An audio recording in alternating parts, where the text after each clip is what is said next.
em mặc đồ đen, em mặc cái áo đen, anh mặc đúng áo trắng luôn. Ok, tại vì áo trắng và áo đen sẽ là một cái combo mà bọn mình sẽ bán trong cái đợt mà dự án xây điểm trường này nha mọi người, là sẽ có một màu trắng và sẽ có một màu đen. Anh thích ra ngoài để cho mọi người thấy cái áo. Đây đó, đây đen trắng. Nay là mình với Tiên lên đây livestream thì bán hàng không lợi nhuận để kiểu góp yêu thương, xây ước mơ cho mấy em ở vùng cao Việt Nam ấy, có một ngôi trường để học đỡ phải đi xa. Tại vì mình theo như mình nghĩ thì ở trên cái trường ở miền núi Việt Nam thì chắc là đi xa học đấy nhỉ, muốn đi học thì phải đi xa ấy nhỉ. Dạ, sẽ có những điểm trường mà kiểu như là vì đường đi nó rất là cực khổ, có thể là giống như là phải chạy xe máy hoặc là phải đi bộ mấy tiếng đồng hồ, nhưng mà thường những em trẻ em á sẽ có những điểm trường là vì cái điểm trường nó cách xa quá thì họ trẻ em có khi là ở đó một vài ngày hay khi là ở đó cả tuần luôn để học. Thì đó là những cái điểm trường mà Tiên với anh Linh cũng như là team Ados này, team Vanilla Star cũng như là team Châu Phi đang muốn hướng tới. Ủa anh Tiến không anh? Tiến đây thay quần áo đi anh Tiến. Ủa? Lôi nữa để vô lôi lôi đâu? cứu chú đi. Mang đi rồi mang áo trắng cho lôi đâu? cho lôi mặc áo size 4, cho lôi mặc áo giống cô Tiên luôn nhé. Size 4 đấy. Tiến kìa. Đợi tí nha. Hello cho anh đi thay đồ nhá. Sao anh nãy giờ anh không thay đồ đi? Đang ngại, không ai dám vào cả, không ai dám vào, không ai dám là vào livestream cả. Ủa, anh Linh xài cái gì mà trắng gì vậy ta? Chị Thế hỏi là anh Linh xài gì mà trắng thế? Đâu, da bình thường mà. Anh Linh là vừa được make up chuyên nghiệp. Wow, anh livestream có make up luôn hả? Lôi vào cứu chú, đấy. Áo lôi để đâu nhỉ? Lôi đâu? Áo số 4 đi đâu? Để tí diễn viên lôi đang còn trang điểm sửa soạn lại một tí. Chờ live thì anh phải chuẩn bị cho mọi người lên đồ các kiểu chứ. Không, để xem cô chờ lúc sáng giờ nhỉ, là quá. Ok, hello cả nhà nhá. Hello mọi người. Thấy chưa, ai cũng kêu là nay anh Linh trắng dữ thần. Đâu anh trắng hơn em. trắng đâu, do đèn. Đánh đèn hay quá ha, mình cũng đánh đèn coi chị Thế. Mình kiếm cái đèn đánh cho chị trắng thôi. Nhìn em đen hơn anh Linh. Nè. Lôi vào cứu chú. Lôi vào cứu chú. Ơi, cái gì nhỉ? Thôi, bây giờ lên đây quên hết rồi. Ủa anh tập sao mà anh quên? Định nói cái gì mà quên nhỉ? Nói gì? Chết rồi, ngại rồi, chết rồi. Hai chân rung rồi anh.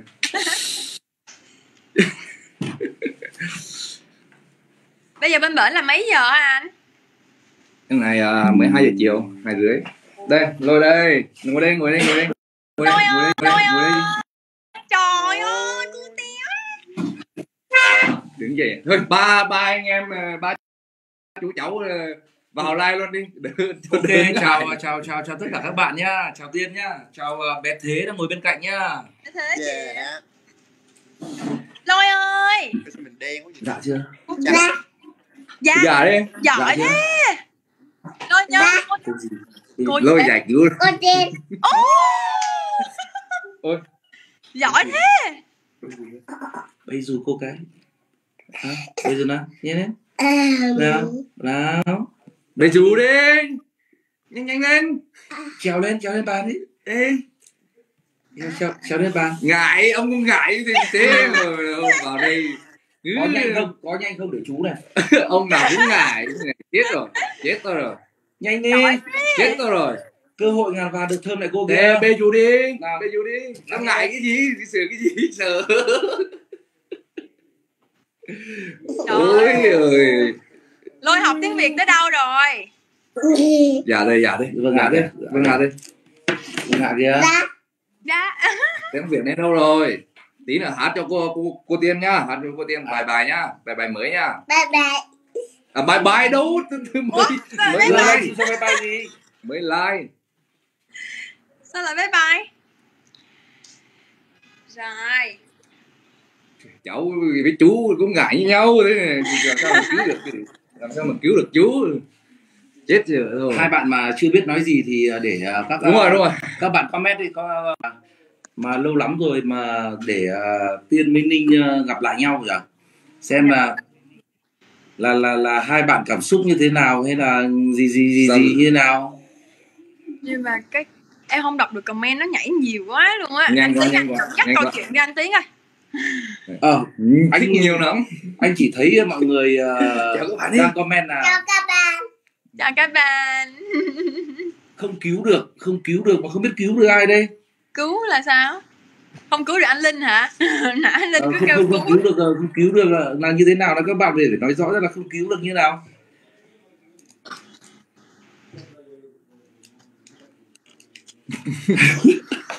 Ủa? Vậy? Anh Tiến ơi, bình thường anh nói hay lắm luôn á anh Tiến. Nay lên đây là sợ, lên đây sợ lắm. Đấy, đây có bạn bảo là bây giờ mà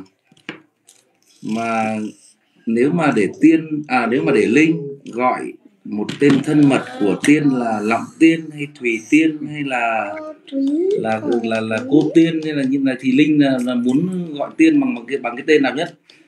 Nọng Tiên đây. Nọng Tiên. Anh ơi, anh làm chết cái tên của em luôn á, bây giờ ai cũng kêu em Nọng Tiên hết trơn á. Thế là thống nhất là bây giờ là Linh gọi Tiên là Lọng Tiên nhá. Thì gọi như nào cũng được, Nọng Tiên em cũng dễ thương gọi mà. như nào cũng được. Ôi lôi chào cô Tiên ơi. hay là để chờ một lúc nữa để cho lôi hát một bài đi. Dạ. Ôi đang gì chưa bài bình tĩnh đâu. Bài ra nhanh à? Bye bye gì trời. Cô gì đây? Hay là hát một bài nhá, hay một bài tình cảm nhá. Thế mà đang ngại nữa. Cô thích nghe bật loa hay là nghe cháu hát chay đây? Hát chay đi ạ. Hát chay à? Chay nhá. Bài mới à? Bài mới nào? Cô Tiên lại đi hát bài bà ơi bà. Rồi, nào bài mới nào, đứng nào. Bỏ xét ra nào. Trời. Rồi bây giờ quần áo kìa. Ơi, hát đi nào. Dễ thương quá. Ba thương con. Không bài này là bài không phải Ba thương con, mà bài này là cái bài cái gì nhỉ? Bài gì? Cả nhà thương nhau. Cả nhà thương nhau, ok. 2, 3. Nào bà nhìn vào kia hát tặng cô đi, lửa mũi kìa. Cũng sợ. Hát to nào. Cũng sợ. Bài mà. Lôi cũng mất bình tĩnh rồi. Sau đây lúc này diễn như thế nào thì cứ thế mình nữa thôi. Ông này cũng sợ à. Ba. Ăn tay bay đi. Nhìn ba tung con vì con dông mẹ tung con vì con dông ba cả nhà ta. Nhà ta sao? Cùng nhà thương tình nhau xa là nhé gặp nhau là coi. Trời ông này Quá giỏi. Thấy chưa đến cháu bây giờ còn đang biết hát cái bài là xa là nhớ gặp nhau là cười đấy. Anh Tiến, anh cài cắm gì vậy anh? Anh đang cài cắm gì vậy đây? Không, đây là anh đang bảo cháu học hát chứ anh thì wow. anh thì không liên quan gì cả đấy.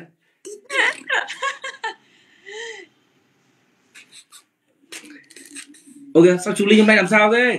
Là lúc nãy là được trang điểm, là được bình thường là được hút tóc rồi là các thể loại rồi mà chuẩn bị ngồi chờ là từ 11:30 cho đến 2:30 là mấy tiếng á? 1:30, 2:30, 1:30, 3 tiếng. Ngồi chờ 3 tiếng đấy em ạ. Anh chờ sợ tại mà anh em đây mà chờ lâu lắm như thế kiểu hả? Rồi hôm nay cái cũng đông đông người, mình bắt đầu sẽ đúng thông rồi. báo về Rồi, cái bắt đầu thôi anh em mình bắt đầu. Ủa anh nãy giờ là đang bắt đầu rồi đó anh. Bây giờ mới bắt đầu. Không, bây giờ mình đã bắt đầu rồi. Thì sắp tới là cả Tiên bên Adobe Việt Nam sẽ cùng kết hợp với anh Linh là bên Quang Linh Store sẽ có một cái dự án xây trường. Anh Linh được có một cái livestream bán hàng không lợi nhuận vào tháng mấy anh nhờ? Tháng 2 đúng không ta? Tháng 2 đầu năm. Tháng 2 đầu năm là cũng có một cái dự án xây trường, nhưng mà cái tiền đợt đấy thì bọn mình góp một phần để đang xây trường tại Angola. Thì hôm trước đó, đợt đó Tiên có qua và mình cũng có xem. Thì hiện tại không biết là cái dự án trường ở bên Angola đã thi công tới đâu anh nhỉ? Xong phần thô hết rồi. Bây giờ vào gia trát với là hoàn thiện nữa thôi. Bắt đầu lợp mái rồi. Lợp mái xong rồi. Và dự kiến là sẽ có bao nhiêu trẻ em có thể học ở đấy anh nhỉ? Chắc là tầm 500 đến 1.000, 500 đến 1.000. Ở cái trường học đấy thì là họ sẽ là chia ca ra, buổi sáng, chiều, tối các kiểu nhiều. Có thể là buổi tối, nếu mà đông quá thì là có thể buổi tối, còn đâu là bình thường là sẽ là buổi sáng và buổi chiều. Dạ. Bên này học không phải như Việt Nam đâu, bên này học 2 tiếng thôi. Ủa, học có 2 tiếng thôi hả? Dạy học có 2 tiếng thôi. Ồ, nhưng mà nó có nhiều môn như Việt Nam không anh, hay là nó chỉ có vài môn cơ bản thôi? Nói chung là bên này thì hầu hết là học đếm thôi. Biết chữ biết số là được, chứ không phải là tính toán đâu. Là kiểu như học mấy cái cơ bản thôi đúng không anh, chứ không đấy, học cơ bản cho mấy em nhỏ ở bản biết thôi. Chứ về kiến thức cái gì nó chuyên sâu quá thì cái đó thì nó ra ngoài thành phố rồi. Dạ. Thì đấy, đó là nhờ vào cái thành công đấy thì nói chung là cả Tiên với team Adobe cũng đã suy nghĩ rất là nhiều và mong muốn là sẽ có nhiều dự án nhiều hơn.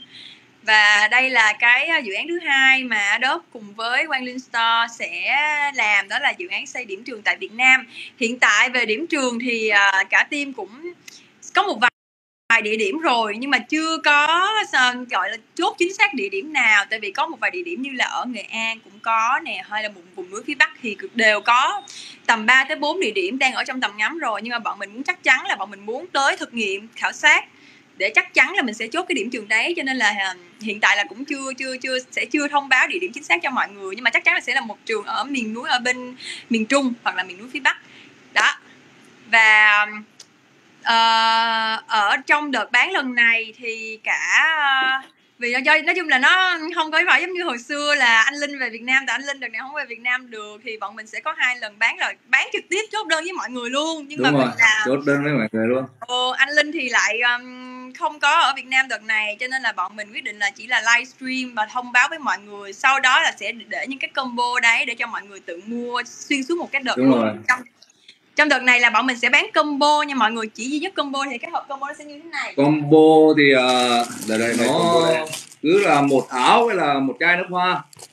Và nước hoa thì có bên Adobe này là có nam này và có nữ là 11 sản phẩm nha.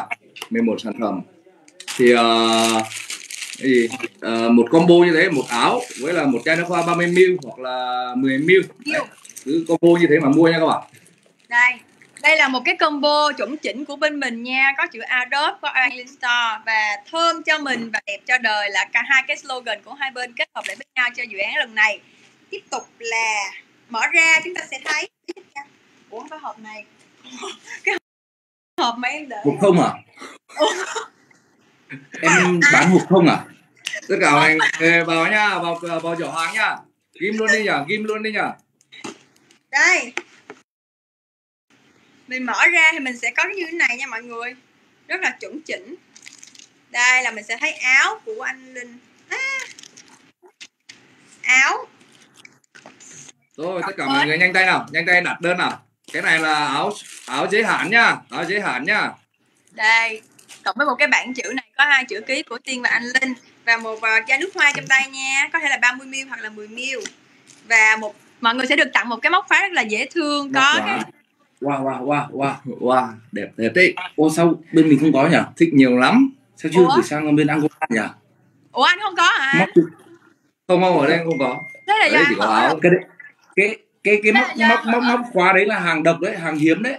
Đấy, có chữ ký của Tiên với anh Linh luôn. Và một dòng cảm ơn mày đã đồng hành cùng dự án xây điểm trường cho chị em vùng cao tại Việt Nam. Thôi cứ để như này là tất cả mọi người mua thôi, mua nhanh lắm, rời lý là Yeah. cả nhà vào giỏ hàng nhá, combo một áo và một chai nước hoa 30ml. Các bạn mua combo thì mới đúng nha, chứ còn mua lẻ là không chơi đâu nha. Đấy. Và dự án này thì cũng giống như là đợt trước là bọn mình là bán hàng không lợi nhuận, sẽ trích 50% doanh thu để cho xây địa điểm xây trường này. Nếu như mà tụi mình sẽ tính toán chi phí, nếu mà xây một trường vẫn còn dư thì bọn mình sẽ làm thêm trường 2, trường 3, kiểu như vậy. Trường 5, trường 4, trường 5.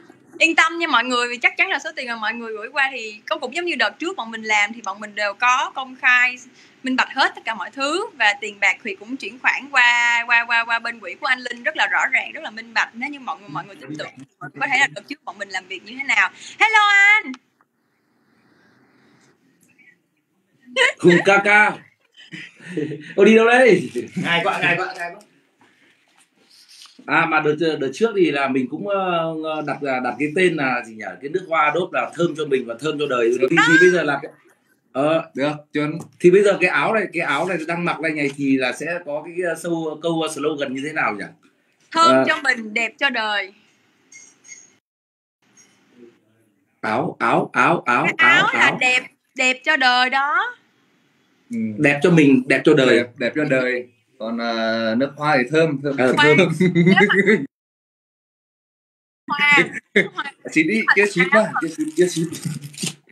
Đừng dám. Còn bên nước hoa thì thôi bây giờ review qua cho mọi người tí về sản phẩm đi, không lỡ cho mọi người mua cho chuẩn một tí. Khoan, nhưng mà anh nhớ là nước hoa anh đừng có nói là thơm với ngon nữa nha, bỏ hết anh review đa dạng lên. Anh phải cho mọi người thấy là anh tiến bộ sau thì nó kiểu ngọt thì chả ngon.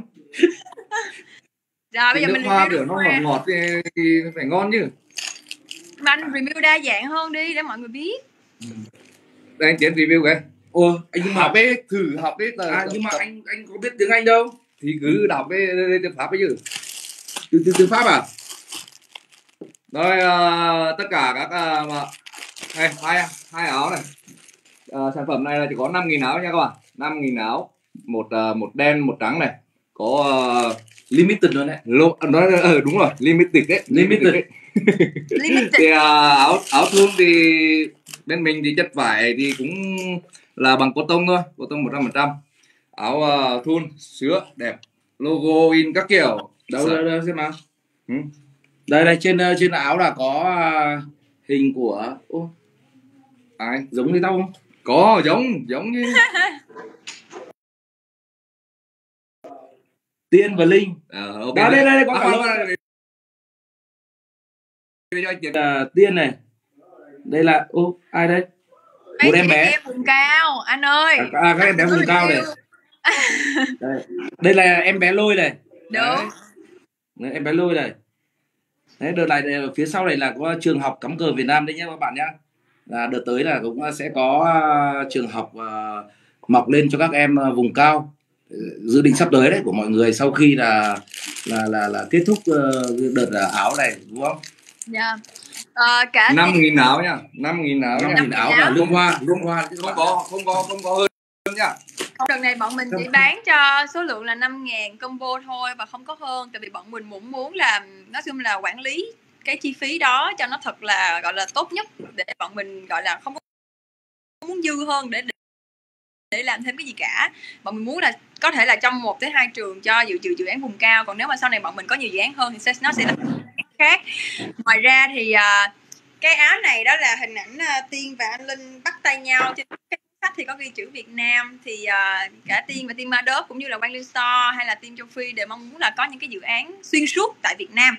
Thì bên anh Linh bây giờ là team Châu Phi thì lo những cái dự án ở Angola, thì để team Adobe với Thùy Tiên lo Đúng những rồi, cái dự án ở Việt Nam. Cả hai Adobe là bên Tiên thì sẽ lo ở bên vùng cao của Việt Nam. Dạ, đó là Thế dạ sao thôi mà- anh dạ thôi mình lập team Phi Việt. Đấy anh đang định ý, em đúng ý anh đấy, anh đang bảo là team ở Việt Nam với cả team ở châu Phi, tại sao lại tự nhiên lại tách thành Đúng. hai, Tiến kiếm một cái tên đi cho team mình đi anh Tiến. hay là gộp lại thành một cái team gọi là cái team Việt Phi. Team Việt Phi. Việt Phi Team Việt Phi à? ở châu Phi với Việt Nam. Việt Angu. Việt An à hay Việt Phi? Việt Angu. Việt Phi cũng được. Việt Ango. Thôi, tại vì bên anh là team Châu Phi rồi thì bây giờ là team Việt Phi, ok. Việt Phi đúng rồi, đúng rồi, hay là team Việt Phi đấy. Team Việt Phi được. Thế là dự án team Việt Phi là mình sẽ nói chuyện sau nhá, hay là Dạ, bây giờ ok. nói chuyện luôn ở bây giờ. Hiện tại là bên web báo là được 300 combo rồi nha. Wow. Đẩy ghế cho nhanh nè, rồi là tí nó còn chương trình ca nhạc nữa các kiểu. Ủa, có ca nhạc nữa hả? Có chứ. Đây chuẩn bị hết rồi. Đấy, phải nhót nữa ca. Bây giờ dancer đến đây ngồi chờ không như này không được. Số lượng áo có hạn nha các bạn nhá, số lượng áo có hạn nên là các bạn nhanh tay đặt áo, chứ không thì ngày mai ngày kia mà hết là không có nữa đâu. Các bạn nên nhớ là mua combo nha, một áo và một chai nước hoa 30ml hoặc là 10ml. Đấy. Đây. Mọi người mua một combo như thế. 30 Đấy, hoặc đây là này. 10. Nước hoa này. Cái 10ml là cái nhỏ nhỏ như vậy nha mọi người, mà có thể xách tay đi. Đây là cũng là một cái limit gọi là sao ta? Không, dòng sản phẩm mới của Adobe. Chai nhỏ nhỏ để cho mọi người xách tay cầm tay. 10. Thơm lắm, thơm ngon lắm các bạn ạ. Thích nhiều lắm. Thích gì? Đẹp lắm. Đẹp Nhiều lắm. Đẹp nhiều lắm. Nếu mà như cái như áo này thì là Nhiều bạn mà bảo mua ở đâu cả, link ở dưới. Mọi người qua nick của anh Linh để mua nha, hoặc là mọi người có thể lên các gọi là sàn thương mại điện tử, Các nền tảng điện tử khác. Đúng, bọn mình đều có bán hết á. Hoặc là những ai mà không mua được ấy thì có thể inbox vào fanpage nha. Đúng rồi, inbox vào fanpage nha. của mình. Chứ trên này không nhắc về những cái nền tảng nên là nó sẽ giảm cái tương tác ấy. Dễ mà ấn vào cái cửa hàng ở dưới kia. Đây, nhấn vào mua. Trên Lazada cũng có bán combo nha mọi người. Nhấn vào và mua. Trên Lazada cũng có bán combo nha mọi người, mình có thể vào Lazada để mua nha. Bán đầy đủ trên tất cả trên tất cả các nền tảng mà. Tất cả mọi người những ai mà không mua được ấy có thể vào fanpage để bên tư vấn hướng dẫn mua. Còn tất cả mọi người có mặt ở đây 53.000 người, mỗi người click vào không đủ đâu 5 thôi, 5.000 thôi, 5.000 người thôi. Ấn vào mua. Ok. Cũng rất là mong sau cái buổi mà livestream này thì là cháy hàng luôn nhỉ, hết hàng luôn để ôi thế là quá tuyệt vời. Không, để mọi cái chuyện mà đi thăm các cái điểm trường để diễn ra sớm hơn, nhanh hơn đấy. Vâng. Ủa anh ơi, nhưng mà mọi người có về Việt Nam vào hình như bữa em nghe là Tết mọi người về hả?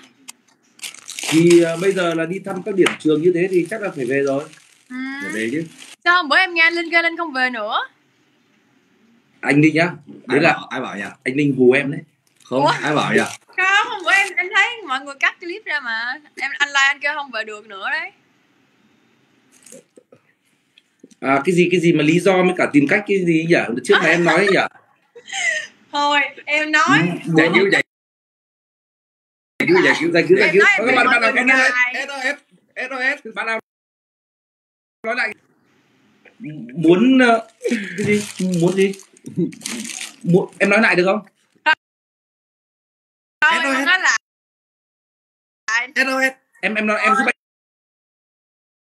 anh nói lại một.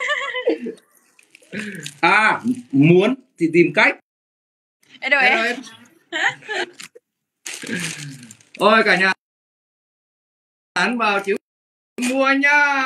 Đây, Sản phẩm mọi người có thể chọn combo nha cả áo nhà. thun này, áo này, thun trắng này, thun đen, tất cả có đủ loại size. Bên Đốt thì có một sản phẩm nước hoa với tất cả mọi người ấn vào mua một combo như thế, ấn vào mua. Chào tất cả mọi người nhá. Người mẫu Hùng đã đến, người mẫu Hùng Kaka đã đến. Tặng đi anh. Răng trắng à, răng trắng à, răng trắng à, Mặt trắng, mặt trắng. Lối cười lên, cười lên. Chương trình nhảy này, chưa đến chương trình nhảy nhót. Anh Hùng mặt đẹp. Người màu ha, dạng người màu ha. Quay một vòng, quay một vòng. Trời Ui chà. Rồi, thích nha. thích nhiều lắm, Đẹp nhiều lắm.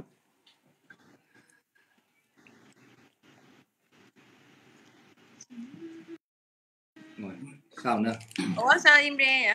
Anh Sao Tiến, im lặng thế này? anh dẫn dắt câu chuyện coi anh Tiến. Bình thường anh dẫn dắt hay lắm hả? Không, anh đang thấy để mọi người cho anh Hùng xem mọi người 80k đâu nào? Ai được giảm 80k nào? Ui thích thế.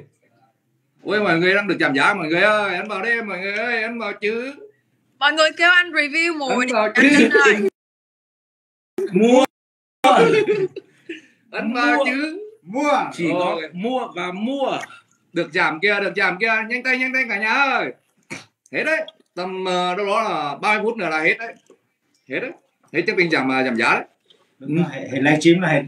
Đúng rồi, giảm giá 80% này. Nhanh mọi người này. Đâu sẽ 80%. À 80k. Có má 100k luôn này. Ấn vào chứ. Mua. Ấn vào. Nhanh tay lên nào anh chị em ơi. Nhanh để con tiếp tục chương trình. Chương trình ca nhạc à? Nhanh cả nhà ơi, để mà tiếp dancer ngồi chờ nãy giờ này, mặt Đây, buồn thiêu này. Hát bài. Hay là khoan từ bây giờ thế nào? Bây giờ nhá. Tiên ơi. Dạ. Hỏi nhỏ một chút thôi. Ở chỗ em đã có. Ôi khoan ạ. Thì cất thẻ chưa? Giảm nhiều lắm. Tích số hỗ trợ này giảm nhiều lắm này. 100k này, 80k này. Có người trăm mấy k kìa. Thế thì không mua thì làm gì nữa? Hay quá, giảm nhiều quá. Giảm nhiều quá rồi. Tích số hỗ trợ như này là ok rồi. Để hỏi lốt nhá. Ở bên chỗ cầu truyền hình bên em đã có loa chưa? Em đâu có loa có đâu. Loa để à? Thế tí nữa em hát bằng kiểu gì? Ủa em có hát nữa hả? Ủa? Em không biết là em có hát nữa. Đúng rồi. Wow. Hát đi. Thì tí nữa mọi người ở đây hát thì em cũng phải là hát tặng cho mọi người, hát tặng cho anh em ở đây chứ. Khoan này nhá.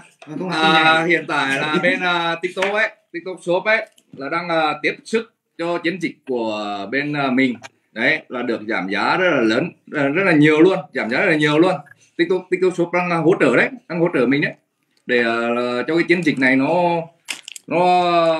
hoàn hảo đấy.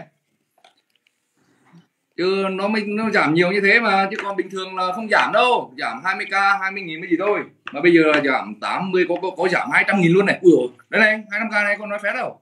Nhanh tay là nhanh tay cả nhà này, cả nhà nhanh tay là này. Đúng 30 phút nhá, đúng 30 phút này. Còn 7448 này. 5 đâu? 748 mà còn 548 là trăm mấy rồi, trăm mấy nghìn đấy. Trăm mấy nghìn đấy. Giảm 250.000 này, giảm 255 này. Ôi cả nhà nhanh đi, nhanh tay đi. Cảm ơn cả nhà bình dương nhá. Cảm ơn TikTok Shop nhá. Cảm ơn nào. Cảm ơn TikTok. Cảm ơn TikTok nào. TikTok đang hỗ trợ chiến dịch này rất là vui, tuyệt vời quá các bạn ạ. Lôi chào các bạn, đi ngủ tí là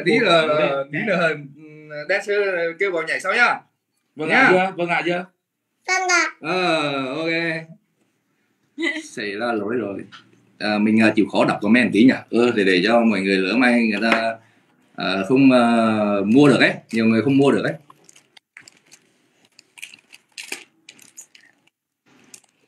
Hết mua được rồi.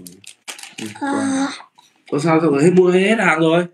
Đâu chưa. Ê, trên bay có Làm sao mà đã hết mua được? Chờ mọi người chờ một tí để kiểm tra lại combo xem nha, combo nha các bạn. Một áo nhá, một áo thun, một áo và một chai nước hoa 30ml hoặc là 10ml nhá. Đây, áo này, nước hoa này, review rất là nhiều rồi đấy, mọi người cũng quen rồi nên là bây giờ là chiến dịch ra là mọi người ủng hộ thôi đấy. Cảm ơn tất cả mọi người đã luôn tin tưởng ở mình và cũng như là Tiên và cũng như là bên Đốt và Quality Store. Cảm ơn tất cả mọi người nhá. Ấn vào. Bình tĩnh.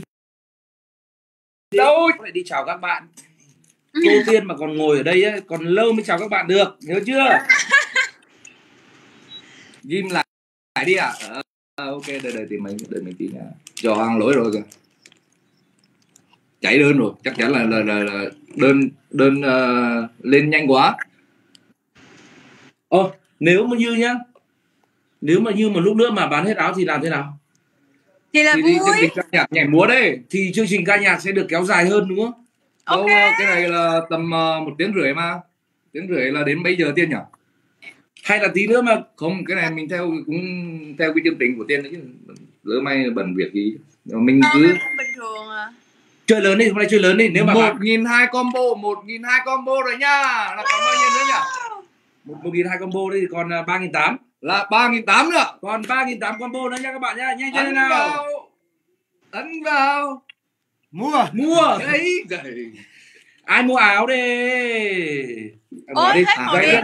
Hay là cái này có chương trình BK đây này. BK đây này. Thôi em BK thua anh chắc rồi. Không có ai nhận quà đâu. Kiểu đây. Phạt á? Chơi không? Có chơi không? Có chơi Không. Bắt làm Em có dám chơi không? thôi em sợ thua lắm.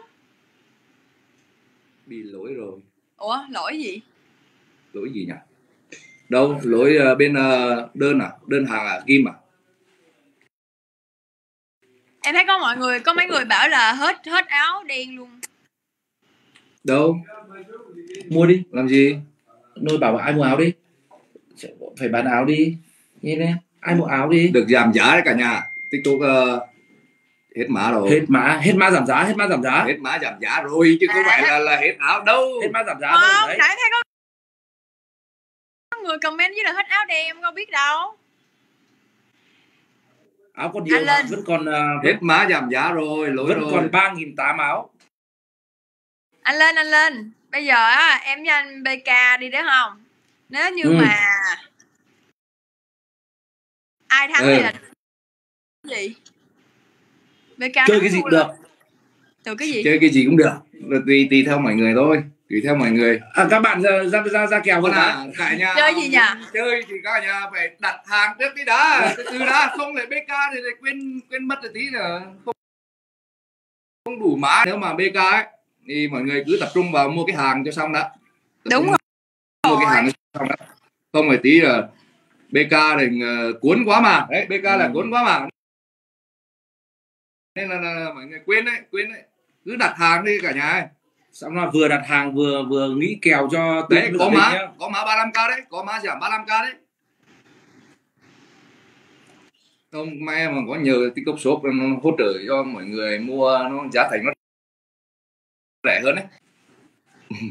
Nào thôi là im lặng rồi, Khoan từ trong hai bạn là im lặng rồi. Đâu lôi đấy không? Bây giờ 4 tháng nay mới gặp nhau mà lại im lặng thế này là không được rồi. Ai biết đâu anh lên anh phải hỏi thăm gì đi chứ. Sao mọi tim đập nhanh quá. Hai chân lấy gọi dễ định đạch chứ này, hai chân dễ định đạch. Sẽ gọi sẵn ra cấp cứu nhá. Để mình sẽ vào vừa đọc bình luận của các bạn nhá. Đúng. Toàn không biết nói gì, đau tim quá. Bệnh tim thì phải nói nhiều lên để cho khỏi cái bệnh tim đi. Bây giờ bệnh tim cứ ngồi cười. Bệnh tim mà ngồi cười thì thành bệnh khác đấy đúng không hả Tiên? Chị Tiên mặc áo size gì? Chị Tiên mặc áo size S nha. S. Wow. Sai S luôn này mọi người này. Ủa Linh mã sẽ đâu? S đây. Hai chữ S ghép vào nhau thành cái gì nhỉ? Wow. Sẵn sàng. SS là sẵn sàng. Hai người song ca này. Song ca gì? Trong kiểu Hát gì trời? Chứ không thì hát hay dòng hay ấy, dòng hay không phải như chua nữa nhưng mà hay đấy, kiểu vậy bây giờ. Hết chua rồi. Anh kêu giọng em chua. Cho anh đợi em hát cái bài. Tí nữa là không được hát cái bài là trả lời anh làm gì tối nay đâu nhé. Thôi cứ BK nhé. Bây giờ tình hình là như này các bạn này. Bây giờ là mình với Tiên là sẽ BK. Đấy, tất cả mọi người là cứ chờ xem cái mã giảm giá nào tốt nhất có thể cho tất cả mọi người. Đấy, chứ không cần mua liền cũng được đâu. Tại vì mọi người cũng đang chờ cái giảm giá ấy. Chờ cái giảm giá từ TikTok Shop ấy. Đấy, nên là mọi người cũng sẽ vào trong giỏ hàng cập nhật giá thôi nhỉ. Nhưng mà thắng thì bị sao? Thắng là được gì, thua là bị gì? Bên kia bao nhiêu người xem rồi? Bên kia ít người xem lắm, hồi nãy đang nhiều người xem lắm mà bên em không có buồn. Anh chấp em đi, anh chấp em 50.000 người đi. Wow.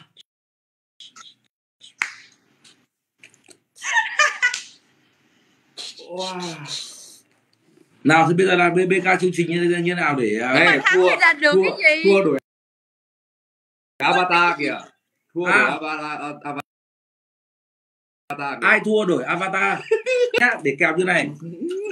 Nếu mà em thua thì em phải để avatar của Linh. Không, nếu mà Linh thua thì là Linh để avatar của em. Còn nếu mà hòa thì là kèo như thế. Hiện tại là bên TikTok Shop là báo về này, họ là đang thêm là cho giá là giảm 15k với 2,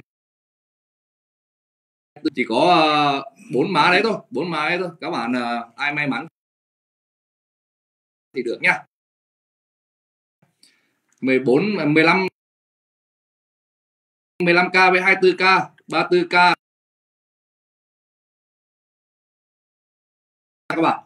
Đấy mọi người thôi mua ấn vào mua đằng nào ấn vào mua. Đằng nào trước sau gì cũng mua. Bây giờ thôi được, mọi người cứ mua trước cũng được để cho gọi là không khí nó xong chưa? Em chưa. Anh Linh, không bây giờ anh Linh chấp em 10.000 người xem đi để em chơi. Wow. Nhưng mà 10.000 bây giờ chấp luôn sao là 10.000 nhỉ? Người có đâu à? Không, chấp có nghĩa là bây giờ giống như là anh đang là em đang là 15.000. Anh chấp em 10.000 người có nghĩa là em với anh. Cái này tính điểm mà. Cái này tính điểm. Chứ không phải là tính lượt xem hả? Không, hình như là chấp điểm tí nữa là vẫn BK là nó chạy bên này là bên nào điểm nhiều hơn là bên đấy thắng ấy. Vậy hả? Vậy em chấp điểm anh chấp em 10.000 điểm. Ủa vậy ok, chốt. Ủa? Chốt. Nhưng mà 10.000 điểm là nhiều ít vậy trời. Chốt 10.000 điểm là 10.000. Chốt đâu? Nhưng mà chốt để có kèo gì đó để avatar Avatar đấy. Để avatar trong vòng 1-2 tuần. Để avatar cái gì trong vòng 1 tuần? Avatar ở đâu? Avatar TikTok nha. Không, avatar Facebook. Ui. Để tới 1 tuần lận trời.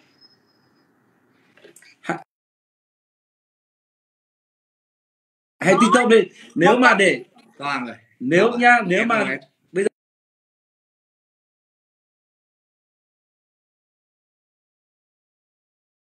giờ anh cho thêm kèo nữa nhá. Để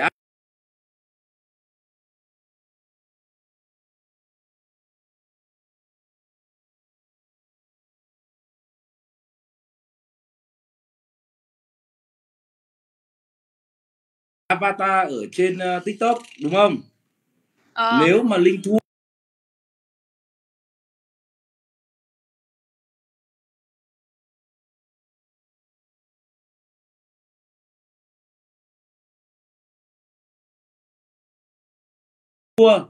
cả team để ảnh của em luôn. Ok chưa?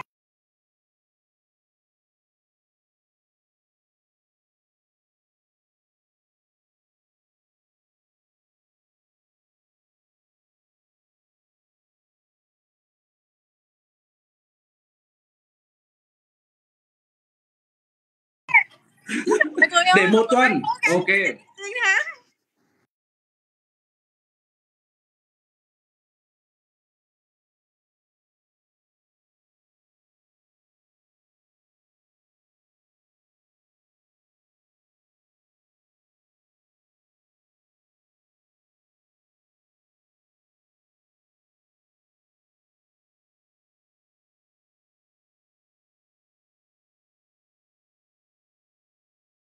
Thế là đúng 10.000 điểm đúng không?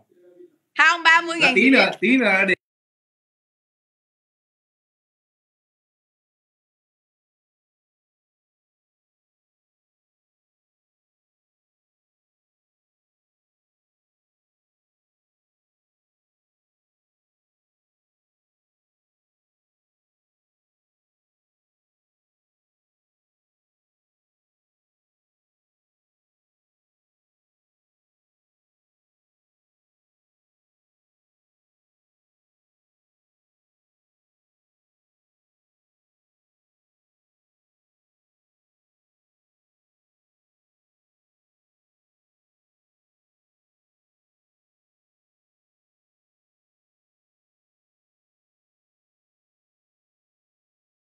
ý này. Anh chấp em 30.000. Có cái phía trên này.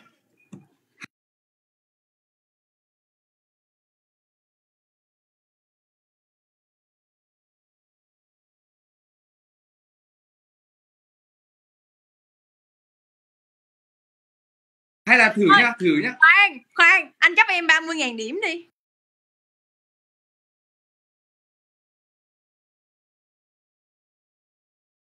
Wow. Chơi không các bạn ấy. Khán giả biết điểm như thế nào chứ mình bây giờ có biết điểm đâu. Đâu nào. Em thấy mọi người dưới đây 30.000 mới được. 30.000 kìa. Thôi 25.000. 10.000 người. Không, 25.000. 25.000 người đi. Không, về mà để hỏi khán giả đã. Để chờ đấy 20k thôi kìa. Toàn 10.000 thôi. 10.000 thôi. 30.000 điểm. 20k thôi kìa. Khoan, nhưng mà cho em nói lại, đổi avatar chốt kìa, đấy. Khán giả biết mà, cái này mọi người biết thôi chứ mình không biết đâu. Đổi avatar TikTok đi. TikTok mà. Ok. Facebook 3 ngày. Nhưng mà trời, em thấy anh thua cũng đâu có sao đâu. Thôi bây giờ chơi nhỉ. Bây giờ chốt kèo như nào đi, chốt đi nào. 30.000. 30.000. 30.000. Xong rồi, nếu mà chọn đổi avatar hay là đổi avatar TikTok, 30.000 cũng được. Từ Mình đừng 50.000. Rồi 30.000. Điệp ơi. BK anh đấy. Không qua tiên nhở. Lôi được chưa? Ta được đâu mà. Bên cái chấp nhận. Rồi đó. Mọi hiện tại là bên web báo là 1.600 này nhá, 1.600 đơn này nhá. Wow, 1.600 rồi, đang có 1.600 đơn rồi, 1.600. Đấy Phật nhận quà tặng mới được. Đây đây. Làm gì đi? Em làm gì tối nay? Em hát Lên nào, lên. Linh là ủa? Dạ. Để anh em nhảy cái để kéo 84 rồi. Bật. Anh chắc 50.000 điểm đi. Nhưng mà bên tiên Quà được hả? ta được. Em biết cái chứ. Em đâu Không, biết bây giờ BK em tắt nhận quà sao em ngài nha. Lôi ra rồi. Kéo đi. không biết tắt nhận quà đâu luôn. Không biết tắt nhận quà đâu. Rồi, đến ra. không biết mà. Là 24 này, 24 này là. Đây 54 thôi. Ôi ơi, 5.000. Anh cho em 50.000 điểm thôi.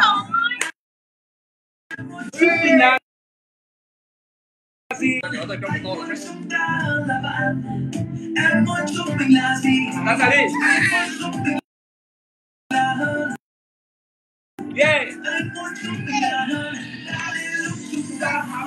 Anh đã từng yêu em qua.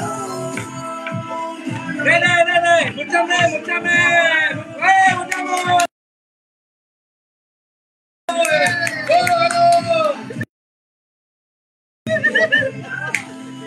rồi. Anh Linh hết. ôi bên kia nó còn nhận quà kìa, bên kia nó còn tặng quà kìa, bên này có tặng đâu, bên này mà tặng nữa thì lên nữa, lên nữa kìa. Anh lên. Anh Linh chấp em 100.000 điểm đi. Wow. Kèo ra rồi bà ơi, kèo ra rồi mà. Kèo ra. Kèo sao? Anh chấp Không. em. Đây mấy cái BK này là bây giờ là kiểu 30 chứ phải Tết đâu. Tại vì bên kia nhận quà. Ý là người ta đôn quà lên là thắng đấy. Anh chấp em. Mọi người ơi, đừng có làm bậy nhá. Đấy. Mọi người đừng có làm bậy. Còn 1 phút nữa kìa. Anh Linh chấp em 80.000 điểm thôi. Chơi kèo khác. Không lại sẽ có kèo khác nữa. Sao lại chấp bây giờ chấp đi để sau chứ, để kèo sau chứ. Kèo này đã lên rồi mà. Mọi người bấm tay cho liệt đó kìa. Ông nào phá đám lắm đấy. Sợ ông nào phá này. Tí này là thua ngược lại đấy các bạn. Bên kia nhận quà mà, bên kia được nhận quà. Cười rồi cười. Các bạn bấm đây. Các bạn ơi, lên nào. Tay các bạn đâu? Tay các bạn đâu? Ê. 5 4 3 2 1 toàn rồi ông giáo à. Xong rồi.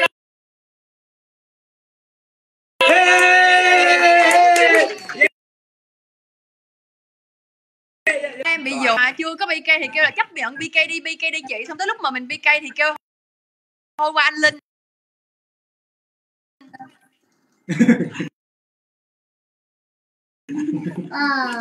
Nào bây giờ cái kèo này là kèo để avatar đúng không? Để avatar. Em không chấp nhận thua. Không là thích cho chị lại. Tại vì ta kiểu gì cũng hơn thôi. Từ từ. Đây cho chơi kèo đi. Khản hết cả cổ chưa được miếng nước nào chưa lại à? Để xem như thế nào nào. Không. Thôi em không có chơi BK với anh nữa, em chơi thua. Không, đã có cái kèo rồi, cái này mình đang đứng trước 100.000 người đấy là mình không thể nào mà nói từ không được. Kèo khác cũng được, bây giờ đổi kèo khác được, bây giờ ưu tiên em là ít người, đổi kèo khác cũng được. Em cứ bình tĩnh đi, nghĩ kèo thì vẫn là kèo avatar thôi, nhưng bây giờ là hình như là cái tốt này uy tín lắm cái này. Cái số lượng là mấy ngày Ra thôi. kèo rồi mà không chơi quay xe là chết đấy. Chết dở đấy, thật đùa đâu. Thế là sao? Tiên quay xe. Không, nhưng mà bây giờ là như nào? Đấy. Tăng lưng cho em đi. Không, tăng đi, tăng người đi. Tăng người đi, bây giờ tăng chấp thêm đi, chấp sâu lên đi. Chị, nhưng mà mọi người muốn em để avatar của anh mà mọi người bay qua coi anh không mà.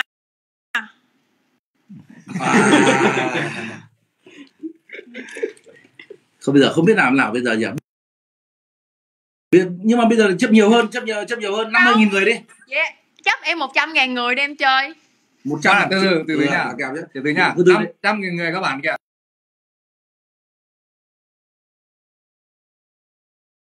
Chiều luôn. Không, từ nhưng mà nếu mà đã chấp sâu như thế thì để avatar phải lâu hơn 3 ngày hoặc 5 ngày hoặc 1 tuần. Thôi kìa. Không kìa, đấy, chơi đi.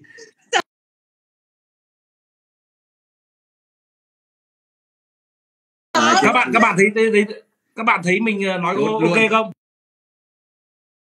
Mở quà ra thì Tiên thua chắc luôn. Không có biết tắt quà, em đâu có biết đâu. Em tưởng là biết bây giờ quà. Biết cái mở được không? hên trước cái mình mở. Mở được. Dứa mà. Được. Hoặc là từ nha. Nào. Ai ý tưởng người thắm không? Chơi kìa. Chơi kiểu gì đây? Ai ý tưởng cũng được không? Cũng được. Được cả nhà. Ok.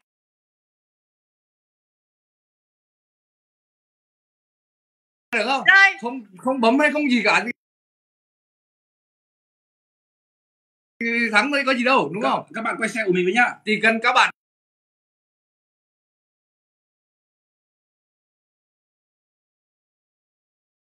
tặng quà cho Tiên bên kia thôi là được. Không, ok, bên này em không bên này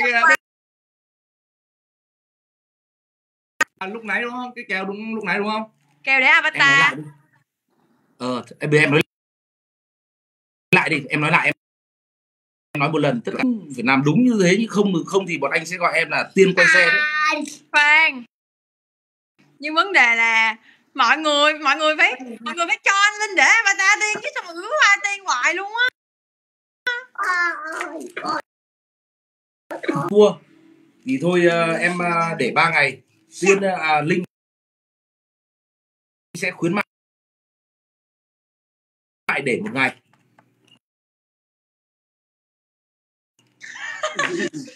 Ủa? Mãi. Khuyến mãi. Bây giờ điểm. Lát này không có bật quà đâu, lát em tắt quà. Đâu tắt làm sao được, giờ muộn rồi. Không. Ủa? Không tắt được. Không, mở thì mở được, nhưng mà khi mà tắt là chỉ có tắt đi rồi mở lại. Mà không bay làm cái gì? Bay làm cái gì? Từ đừng có bấm bên này. Các bạn nhá, các bạn hãy sang bên Tiên, bấm bên Tiên nhá. Bấm bên Tiên. Hay. Kèo như vậy nè, em sẽ không bị phụ thuộc vô mọi người nữa, đó là cộng số nào nhiều hơn thì thắng. Ý là cái số cái điểm đúng không? Cái điểm là mấy ngàn mấy chục ngàn đúng không? Là mình sẽ cộng lại. Cộng mỗi con số là giống như là mình là con số 111 đi ha, thì mình cộng 1 thì chơi gì kỳ nhỉ? Chơi gì nó lại à? Bây giờ mà chơi theo ấy là em bị thua chắc luôn. Sao lại thua được không? Có biết mà thua. Không. Chơi về ai chơi như nào? Mình chưa hiểu. Nè. Chưa hiểu.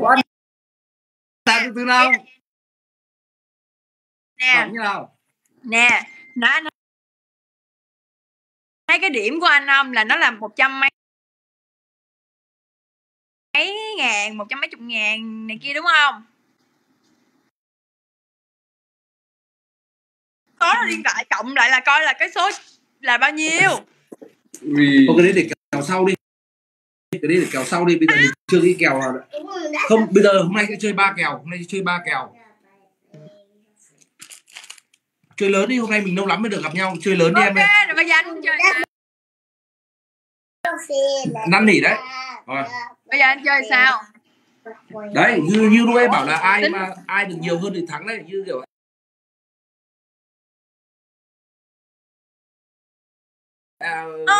ai ít hơn này, ai ít tưởng nó thắng đấy. Bây giờ bọn anh lại quay xe, bọn anh là cửa dưới nhỉ? Đấy, cửa dưới. Cửa dưới, cho em cửa trên. Cửa dưới là sao? Cửa trên là sao? Ai ít điểm hơn là thắng đấy. Ai điểm hơn thắng.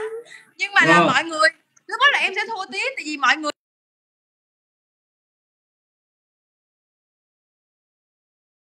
sẽ ấy. Không, đâu ai không, đâu, ai chửi thế. Ai chơi thế.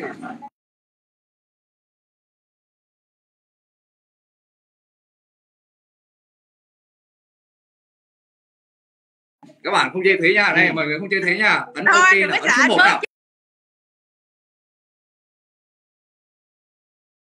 Chỉ cho Ấn mọi số người 1 nào để cho tin số 1 đi.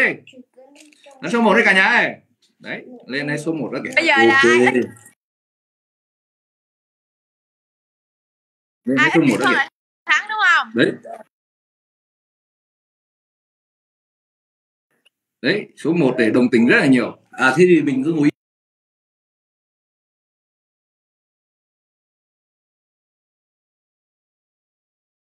im luôn, nhà mình không có gì nữa nhỉ, ngồi Không nói gì luôn. không nói gì luôn. Đấy, số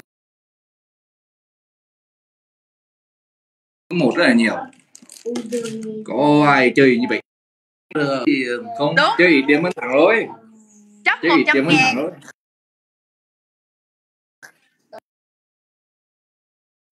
Một 100.000. chấp 100.000 đi. Chơi. Chấp 100.000 đi. Ok. Chấp 100.000. 100.000 nha cả nhà nhá. Là không lớn rồi nhá, không bật nha, bật. Nó là làm đúng không? Ôi chị ơi. Đừng gạn em. Dạ lắm rồi. Đây. Ok. Rồi. Chấp 100.000 nha. Bật quá đi. Avatar 1 tuần Facebook bật nhá. quá đâu nhỉ? Bật quá đâu nhỉ? Con là không bật quá. 3 ngày chứ. 3 ngày Facebook nhá. Facebook. Bật qua đúng không? Bật qua là mở lên là hên xui nhá, một là thua, Mọi một là thua. Mọi người tiên đi. Hay sạch nó. Chết rồi.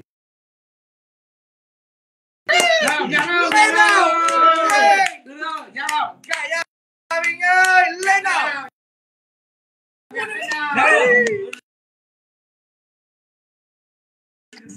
Ủa nhưng mà em không tắt bật quá.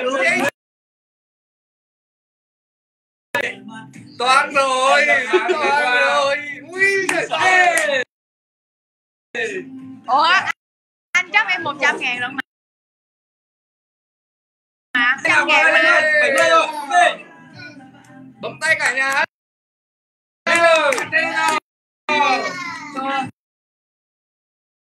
Mình đang 10 mấy ôi. Quá đấy. Mọi người gửi ý thôi nhá. Yeah. Mình kia mình cô đơn. Lên. 88 rồi, lên.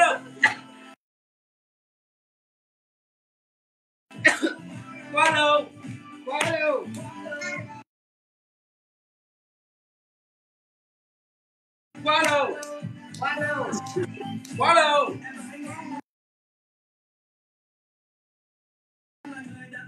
Yeah, ra bờ. Ôi, đang thua đấy. Mình đang thua á? Thua nhiều. Đây nào các bạn ơi.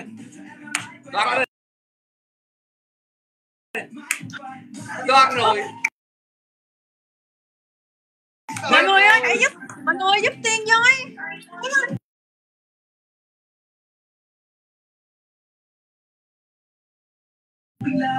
Mọi người ơi, nếu như mà Tiên thắng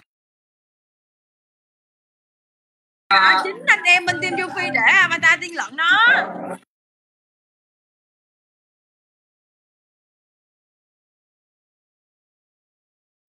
Cho nên là Mình, mọi người giúp Tiên ơi.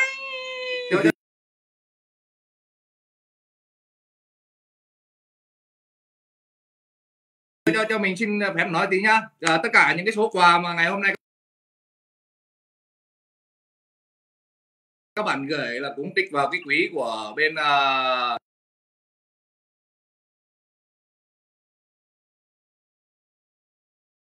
bên Áo với là bên Tập Hoa luôn nhá. Đây, tại vì nay là phá lễ bật quà đấy, nên là cứ rút ra rồi là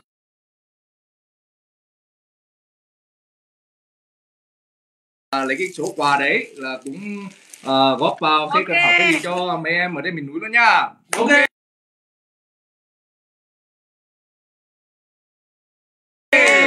Lên nào, lên đây con. Mọi người ơi, 100.000 để 121.000 là bao nhiêu? mọi người ơi, 7.000 mấy đây.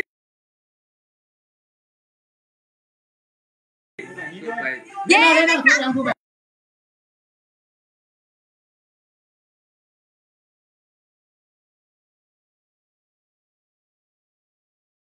Mọi người ơi, giúp Tiên nha. 10.000, cứ 10.000 rồi.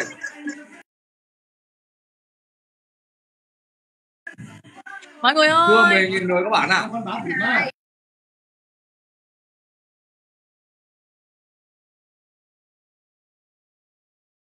Thấu đang còn 3 phút mà. 10 giây nữa cũng được. Bấm tay đi, bấm tay cả.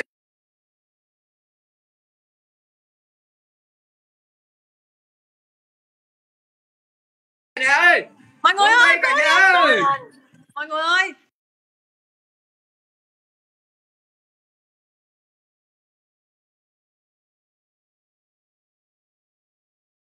Nếu như mà Tiên thắng á, là hả? Bên team Châu Phi sẽ để hình avatar.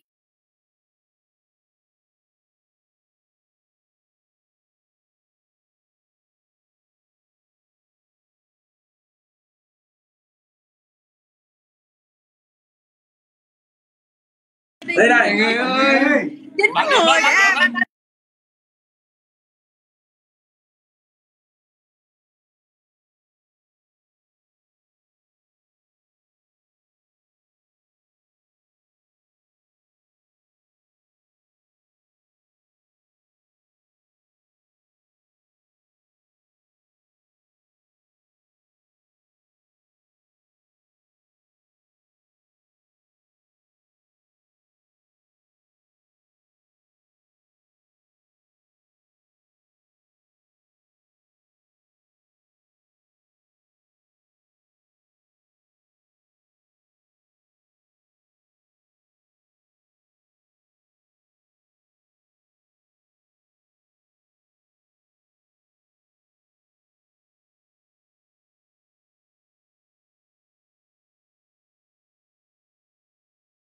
Giúp mình đi mọi người ơi. Mọi người ơi. Mọi người ơi.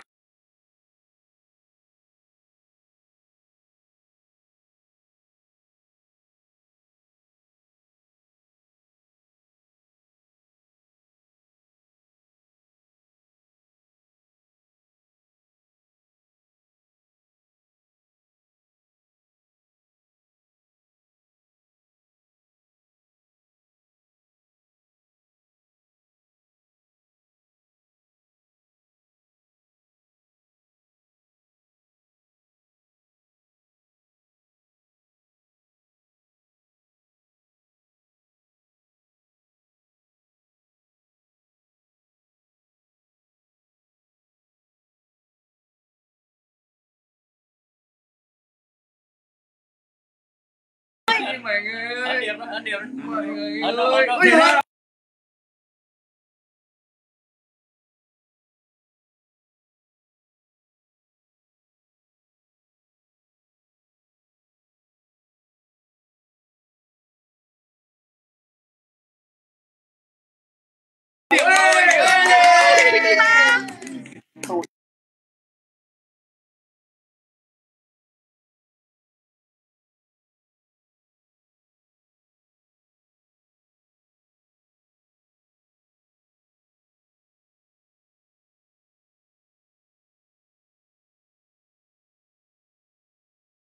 Dâm miệng thôi.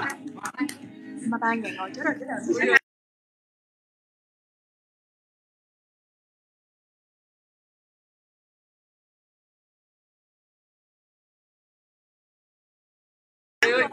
Mọi người ơi, Anh em hai nào anh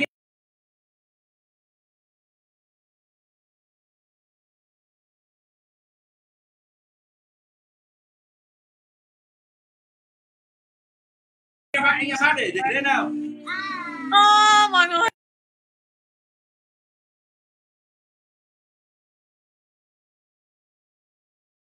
Cả nhà từ từ nhá, cả nhà từ từ đấy, cả nhà từ từ, cả nhà cứ từ từ thôi.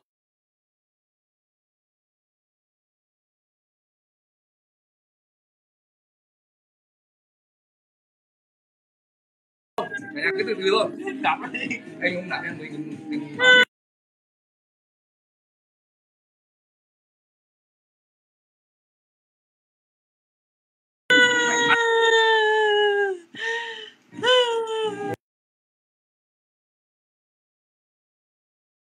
Đúng không?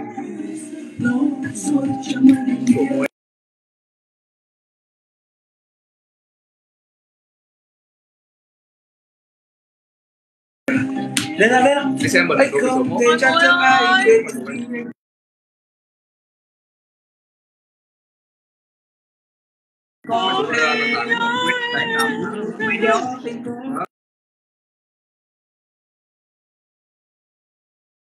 Mày đi, mày đây là số mấy à? Ui, lên nhanh quá đi qua. Trời ơi, thôi, chậm.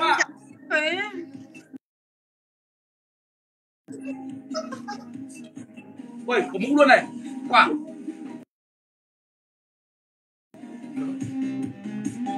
Đâu? Cổ vũ đi để cho lên nào. Trăm bộ. Thua rồi, cái gì tiếp kéo sau chơi cho nó dễ.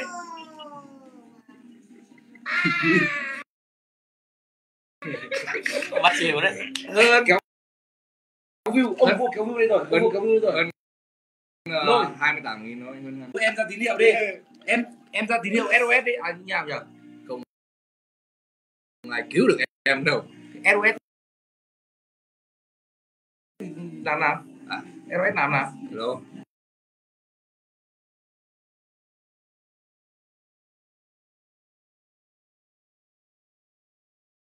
Cái tín hiệu SOS đi. Nghe nó bé nghe là SOS điền cái tín hiệu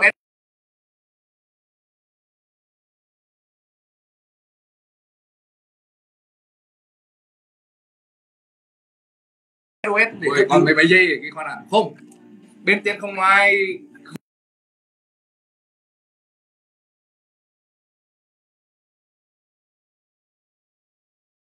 không ai nữa đâu các bạn. Yên hơn tâm hơn 32 đừng có hoảng, cứ để như thế thôi.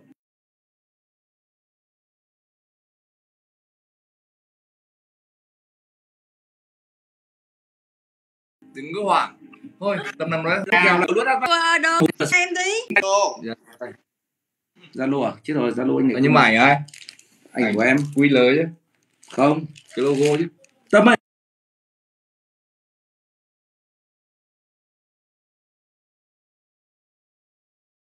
Tâm gửi ảnh cho Thế Hậu Anh với.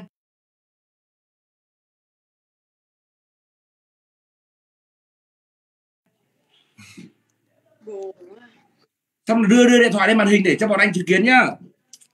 Đây, hiện tại là có bao nhiêu người ở đây nhỉ? Nhìn này. 58.000 người này.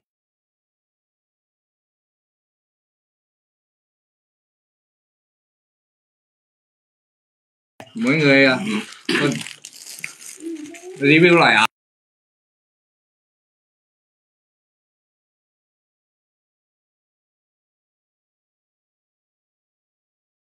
Ảo nha, tại vì bây giờ 1.700 đơn là đứng im rồi, 1.700 đơn là đứng im rồi. Ô, vô đây có giỏ hàng không?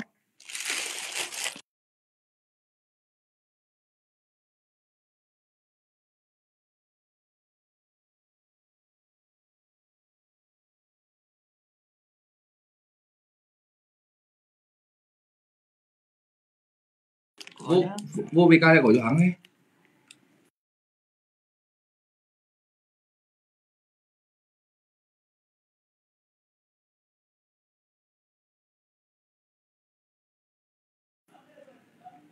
Đây nhá, để anh gửi này nhá. Đây nhá.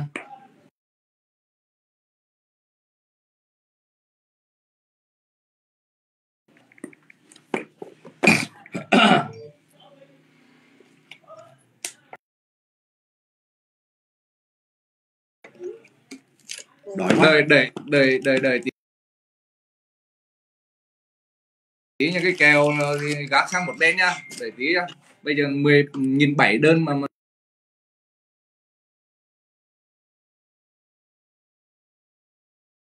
đứng im rồi. Vậy thôi mình Chào review các nước bạn hoa. mua đi để bắt đầu chơi tiếp nào. Bà già buồn, bà già buồn rồi, bà già review dối.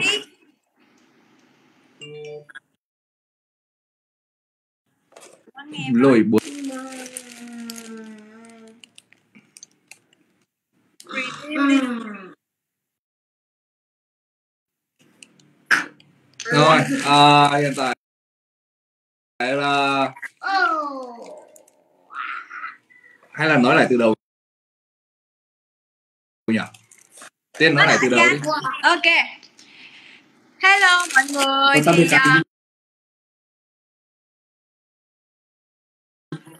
đây là một cái dự án giống như là đợt trước bọn mình đã có làm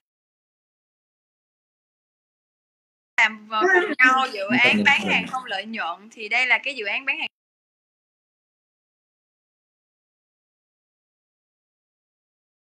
không lợi nhuận lần thứ hai, và với dự án này thì bọn mình sẽ xây dựng các điểm trường cho trẻ em vùng cao tại Việt Nam.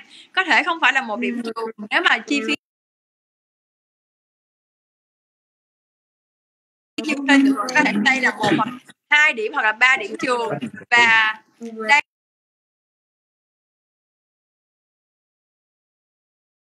sẽ là một cái dự án xuyên suốt của team Adobe. Nói chung gọi là bọn mình vừa mới thành lập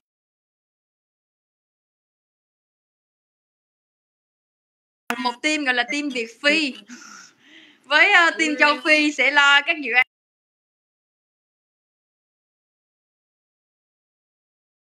từ thiện ở Angola, thì Adobe và Thùy Tiên sẽ lo các dự án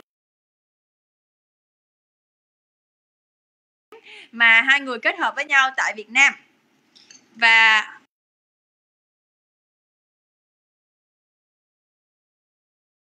ủa, anh có nghe em nói gì không vậy? Có cứ nói đi, cứ nói đi.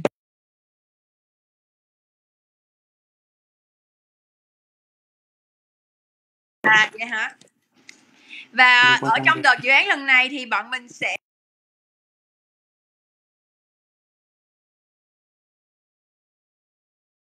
bán combo, đó là combo áo và nước hoa. Có thể là nước hoa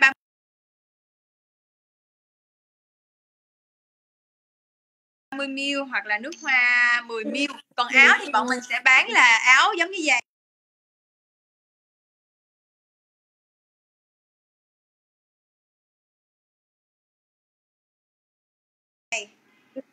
Có hình của Tiên và anh Linh.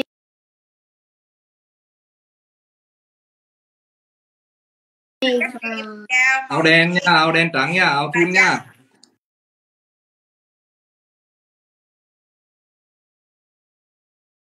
Và mọi người có thể nha. Mọi người có thể mua trên tất cả các thương mại điện tử.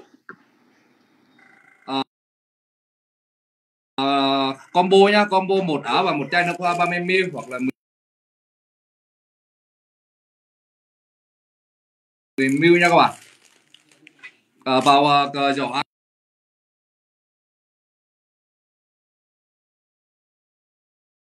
hàng, giỏ hàng là phần phía dưới ấy, chắc là có mã giảm giá đấy các bạn.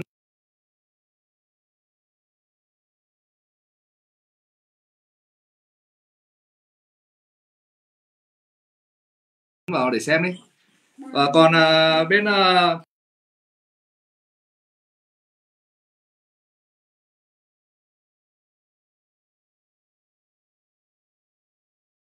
TikTok nữa thì lúc nãy là BK mình mới tiến đấy, thì có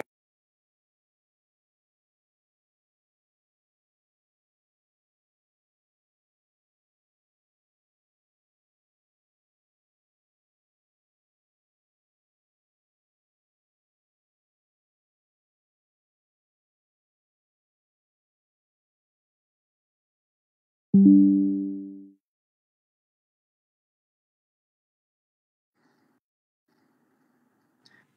đi, nói Tâm đổi đi. Một tuần. Lúc nào Tiên gỡ xuống thì mình gỡ, đúng không? Ok là trời ơi ghê vậy. Ghê vậy. Rồi ok cả nhà nhá. Tí nữa cái câu chuyện đấy để tí nữa Tí nữa đi. Cái câu chuyện đấy là tí nữa đi. Okay. Hiện tại là nó có má giảm giá đấy, có má giảm giá nhá cả nhà nhá. Một combo nhá, áo nhá.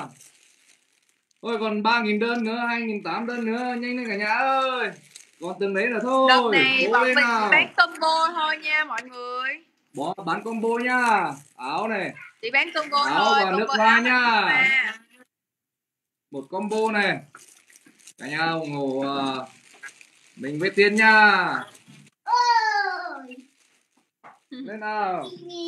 nếu như Để mà tí mọi nữa người chơi muốn không có thể là mua combo với chai 10ml nha. Nhỏ gọn xinh xắn dễ thương, rất là thơm. Mảng lát quá. Do các bạn tặng quà đấy, nó lát đấy. Mọi người Các bạn đừng có tặng quà. Nó lát ấy, lát mảng ấy. Em có một điều, một chút tâm tư, ý là một tâm tư nho nhỏ, có thể là gửi đến nhiều bạn fan này kia cũng được, nhưng mà ý là sao ta, nghĩ tới cái dự án lần thứ 2 này thì thật sự là em cũng hơi lo. Tại vì cái đợt trước thì cái lúc mà em đi Angola thì nó cũng mọi thứ là tất cả mọi thứ là đều vượt quá cái sự mong đợi của mình cũng không bao giờ nghĩ là khi mình tới Angola có thể gọi là nó bùng nổ như vậy, mọi người biết tới em với anh Linh nhiều như vậy, thì mọi thứ là vượt quá sức mong đợi của em luôn. Thì khi đó cũng có nhiều gọi là sao ta, sau cái câu chuyện đó thì cũng có rất là nhiều người ship thì dễ thương không nói gì, nhưng mà có mấy người họ cũng hơi kiểu tiêu cực một chút xíu. Xong rồi em cũng lo là như kiểu là nếu là mình tiếp tục mình kết hợp với anh Linh thì không biết có bị mọi người nói là chiêu trò hay không, hay là đây là những cái gì hình thức, nói chung là lợi dụng mọi người, lợi dụng tình cảm của mọi người để gọi là chiêu trò quá mức hay không, nên là em cũng lo. Nhưng mà sau cùng thì vẫn suy nghĩ là đây là những cái dự án mà Tiên với anh Linh hay là cả Adobe với Quang Linh Store đều đã suy nghĩ từ trước đó. Ý là nếu như không có chuyến đi Angola đó, hay là không có sự thì vẫn có cái này đó, thì vẫn sẽ có những cái điều này nha mọi người, để cho những bạn mà có thể là mọi có người cứ kiểu lạc quan lên, đừng có suy nghĩ nó sâu quá nhá. Đúng, lạc quan lên, yêu đời đi, làm sao mà lan tỏa được cho ở ngoài cộng đồng những cái điều tốt đẹp nhất có thể, thì mọi người nên nhìn vào đấy chứ đừng lo lắng gì cả. Ok. Dạ, và thật sự thì đây là những cái, ý là mặc dù là một cái dự án làm cùng công ty của Tiên với anh Linh, nhưng là tất cả những gì mà Tiên cam kết hay anh Linh cam kết đều là sự thật, là bọn mình không hề gọi là không có minh bạch với mọi người, là tất cả những gì mà bọn Tiên làm và bọn Tiên cam kết là đều sẽ được giúp đỡ trường, xây dựng trường, và sau này sẽ có những cái hoạt động xuyên suốt ở trường đó luôn, có thể là giúp đỡ cho các em nè, hoặc là mỗi một năm Tiên sẽ sắp xếp cũng như cùng với team qua Adobe ở Việt Nam, thì giống như là team Việt Phi thì team Việt Phi thì ở những cái dự án đó sẽ được Adobe cũng ưu tiên, sẽ thay một phần nào đó thay bên team châu Phi chăm sóc các em xuyên suốt ở các trường này luôn, cho nên là mọi người đừng lo gì. Còn về trường học ở bên Angola này cũng sắp xong rồi, và sau đấy là cũng sẽ được mọi người bên này là chăm sóc giống như ở Việt Nam. Đó. Ôi, mình làm ok như vậy ok không mọi người? Hay là mọi người các bạn có comment là gia đình Việt Phi. Tiếng gia đình Việt Phi vậy. Thôi, anh là team châu Phi thì gọi là team Việt Phi đi. Việt Phi đâu? Việt Phi. Team Việt Phi đi. Ồ, quên, từ bây giờ quên. 1.850 à? 1.850 rồi. Nào. Wow, là chỉ còn là còn 1.850 set thôi hả? Còn 3.001. À, còn 3.001. 1.850. Đâu, mới có 1.850 thôi. Là còn 3.001. Còn 3.001 set. Ôi, cả nhà vào đây hóng quá là nhiều. Ấn vào chữ mua. Ngày hôm nay 2.500 nào, 2.500 nào để đi ăn mì tôm nào. Nào, các bạn mua áo đi. Mua áo đi. Mua áo nào. Cô Tiên ơi.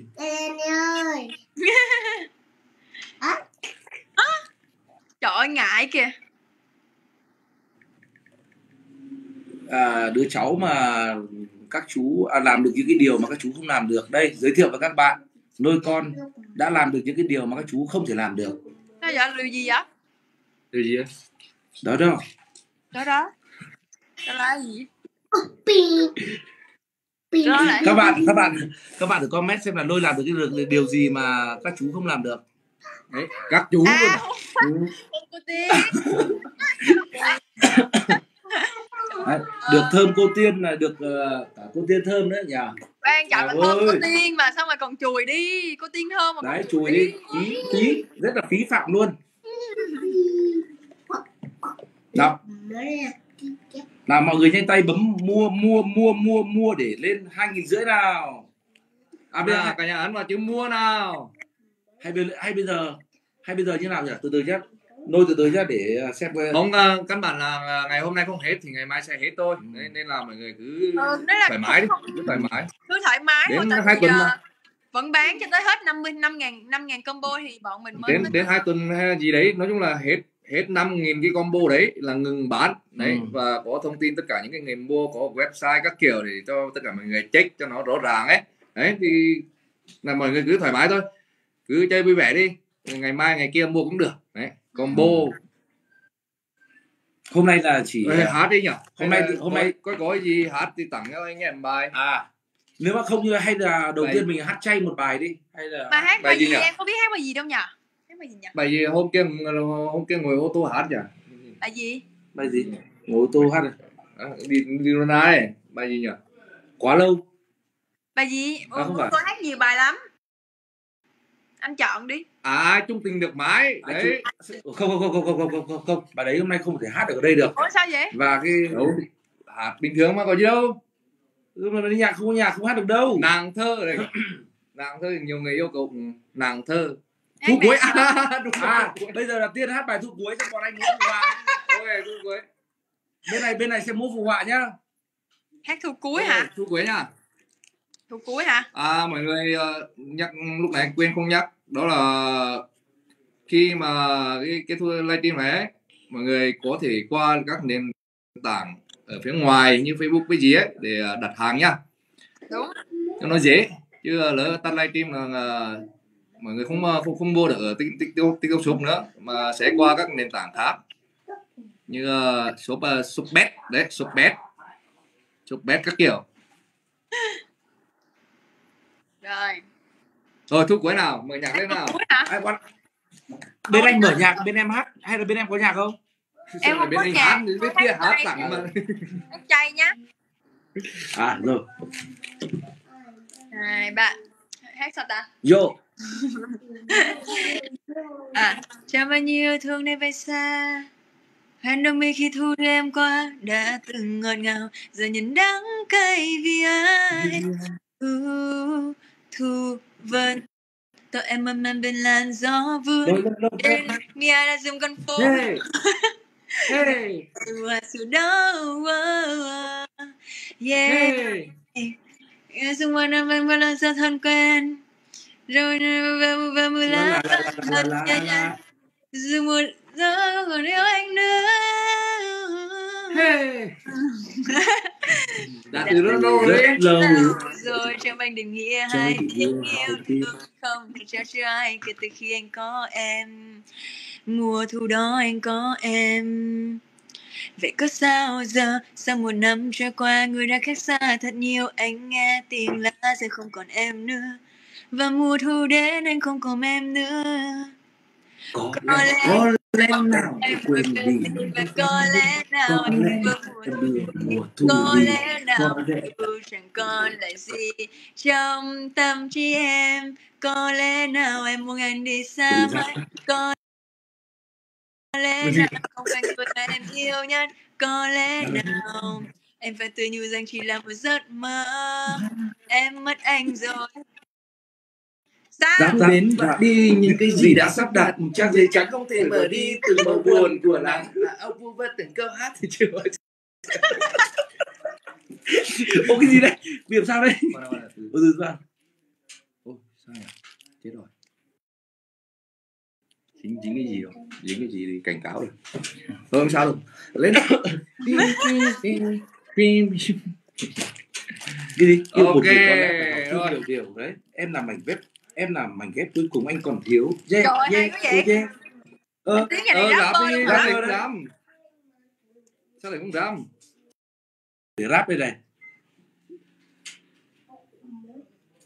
Rồi, bây giờ là cảm ơn Tiên, cảm ơn các bạn. Tiên vừa rồi đã hát rồi, cả nhà cho một tràng vỗ tay. Rồi. Và bây giờ là đến lượt Linh. Đúng. Linh là sẽ hát tặng Tiên một bài có nhạc hẳn hoi. Ghê vậy? Đấy, đi bật nhạc chơi nhạc luôn. Bài gì? Bài gì? Không có biết hát đâu mà bài gì? Lời có thuộc đâu.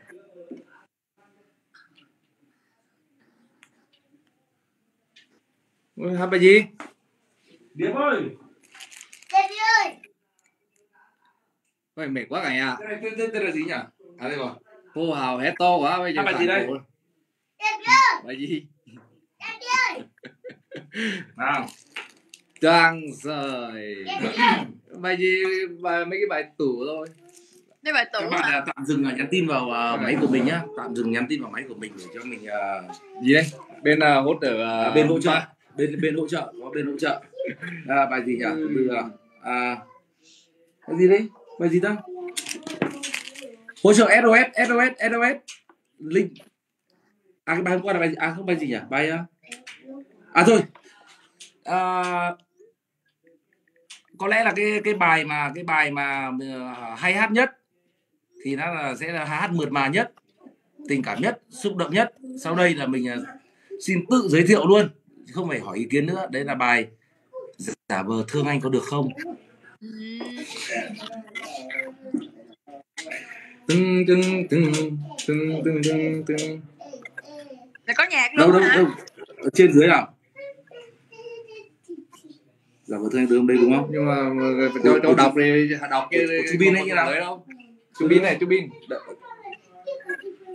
Có lên nào em với trên.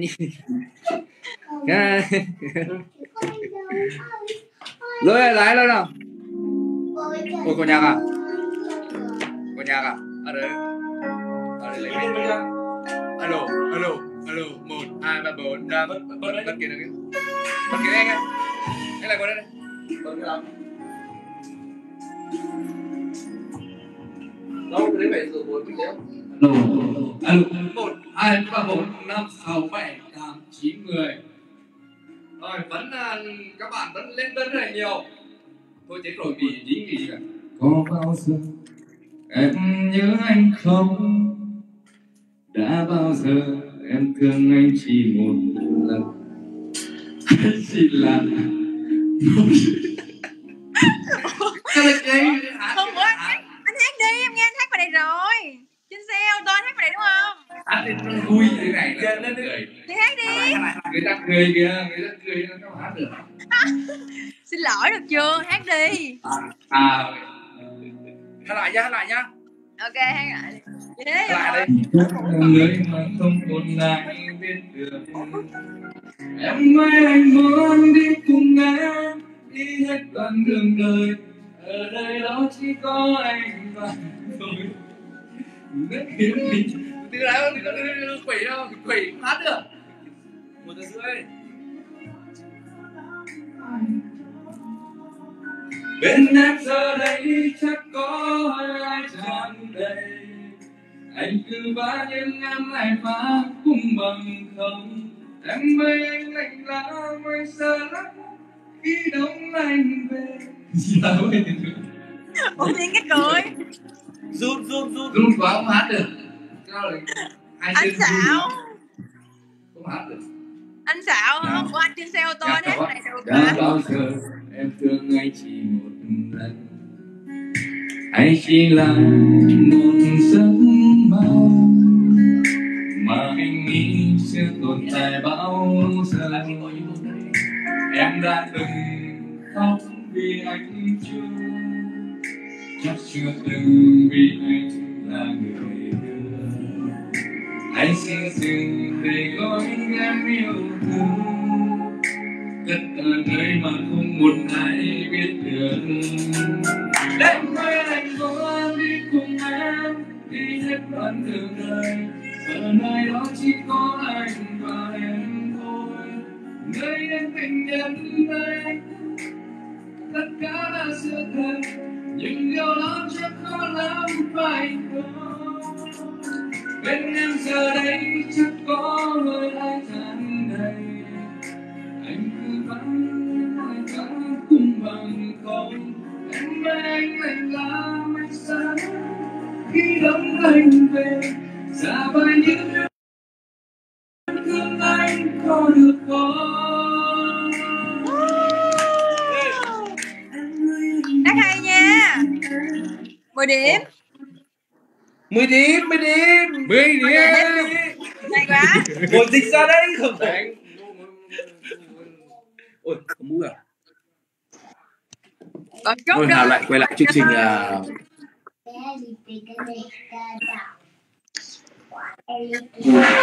Rồi, kịch rồi.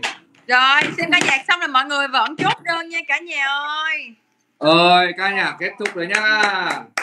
Một combo bao gồm áo và nước hoa. Adobe là một brand nước hoa đến từ Pháp nha mọi người. Đây là brand mà cả Tiên và anh BK gì nữa? Hôm nay BK gì nữa?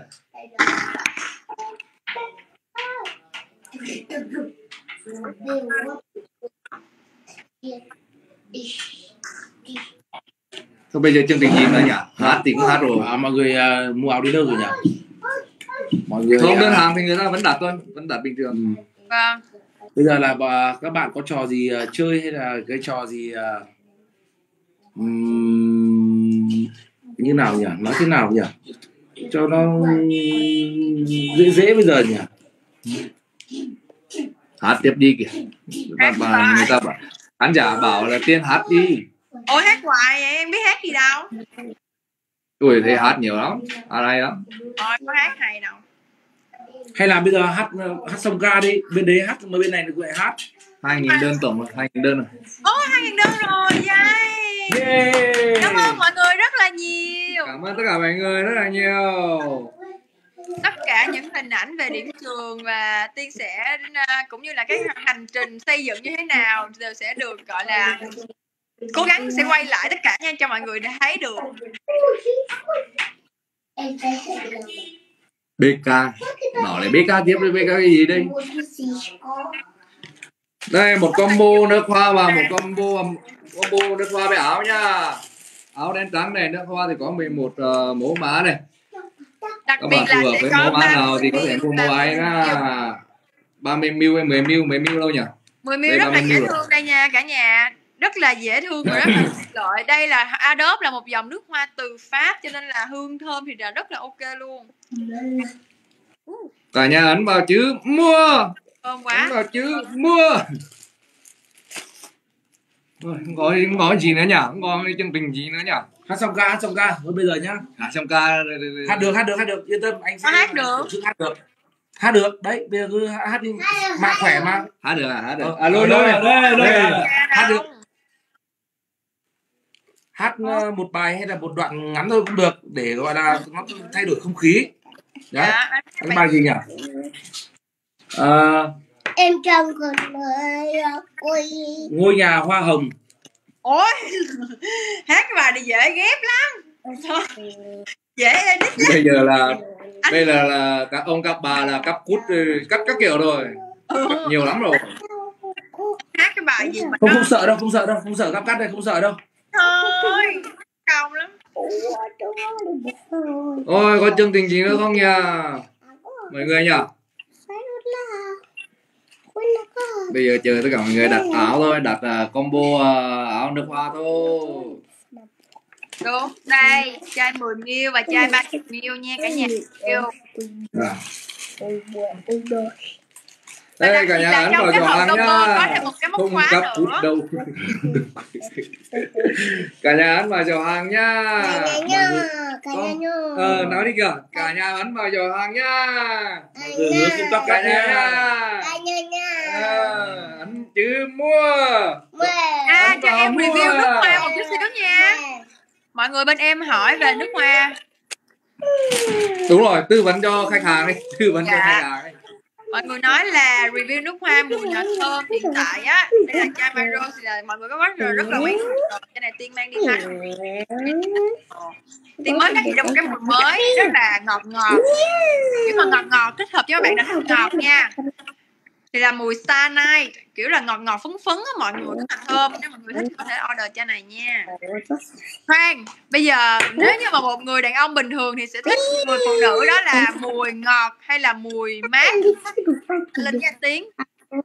Chưa Linh trả lời trước đi. Cà mát, cà mát, ngọt à?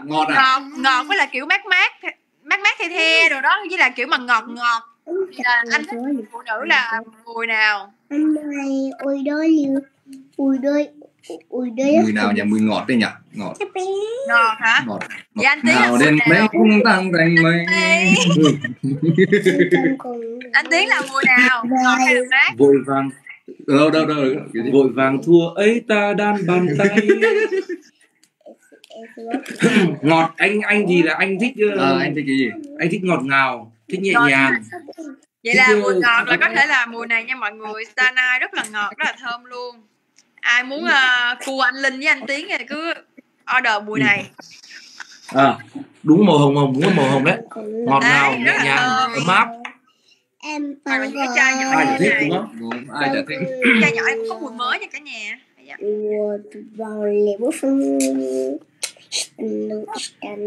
Đây là Ôi, anh nhiều người bảo trên nối từ kìa. Trên nối từ kìa. Cả nhà vào cửa giỏ hàng nhá. Nước hoa với áo nha. Bị lác rồi, xong rồi, toang rồi. Lác rồi.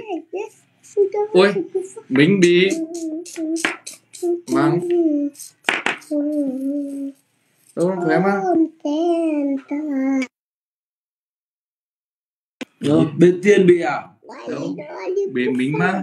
Đâu?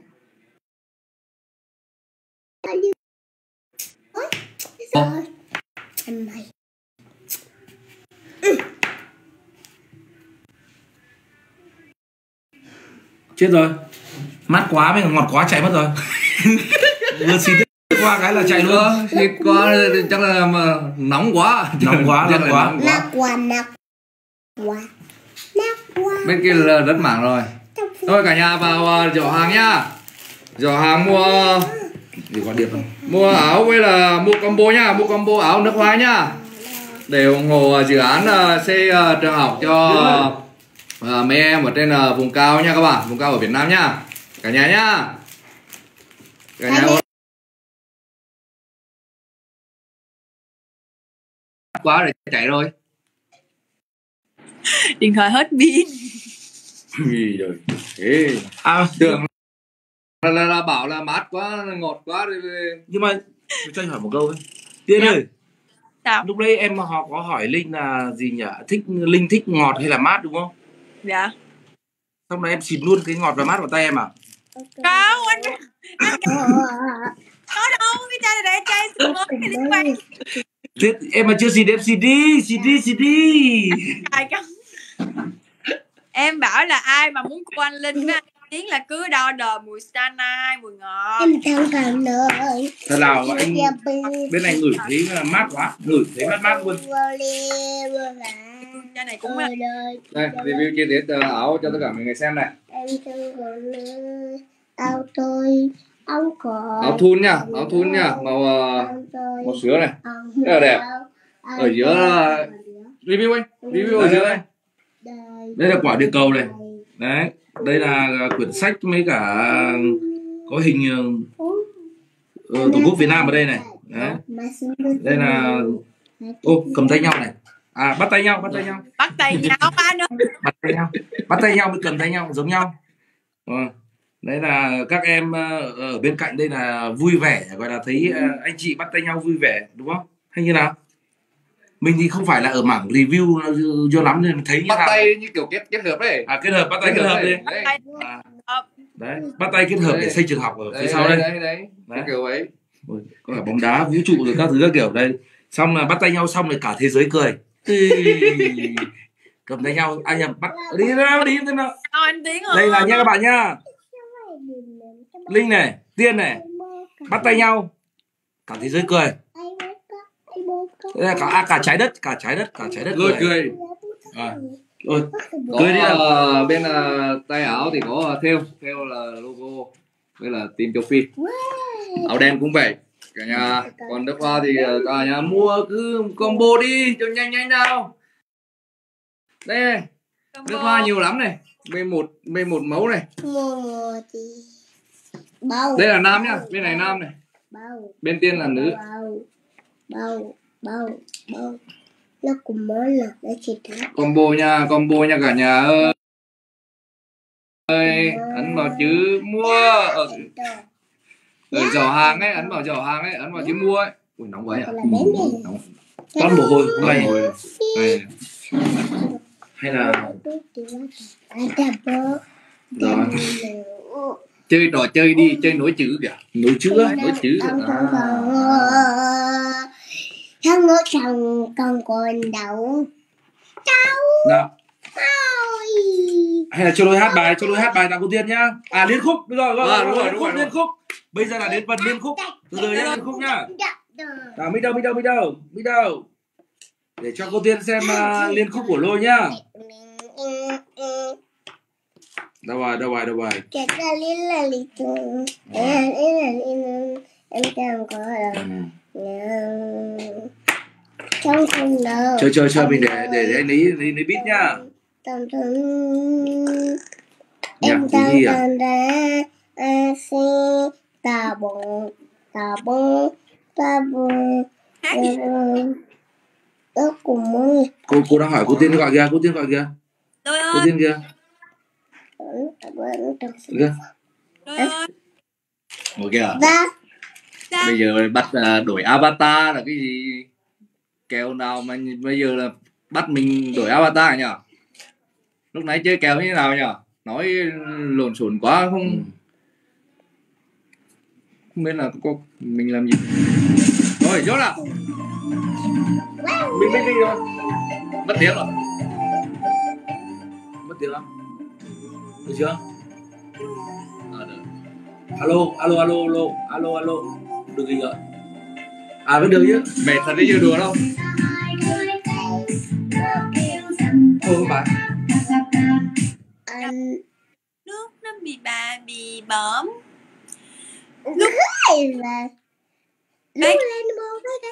Lu lên với cái trù. Đúng rồi.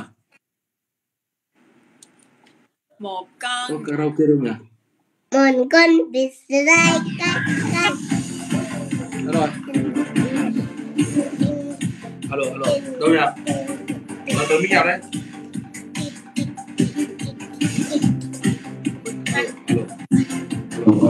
Alo. Một con vịt dài cái. Nó kêu là ca. Nó đi ba. Lên gồm cái trù.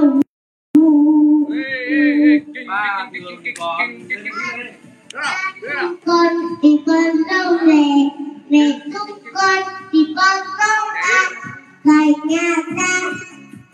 Thương yêu để vững não. Nhớ từ nhau ta là chân từ lâu là người. Trao lên bà. Cha tìm không ta. Con chim cắt cho cao nhẹ. Cao nhẹ đầu cây. Con bòi mắt. Cây quá.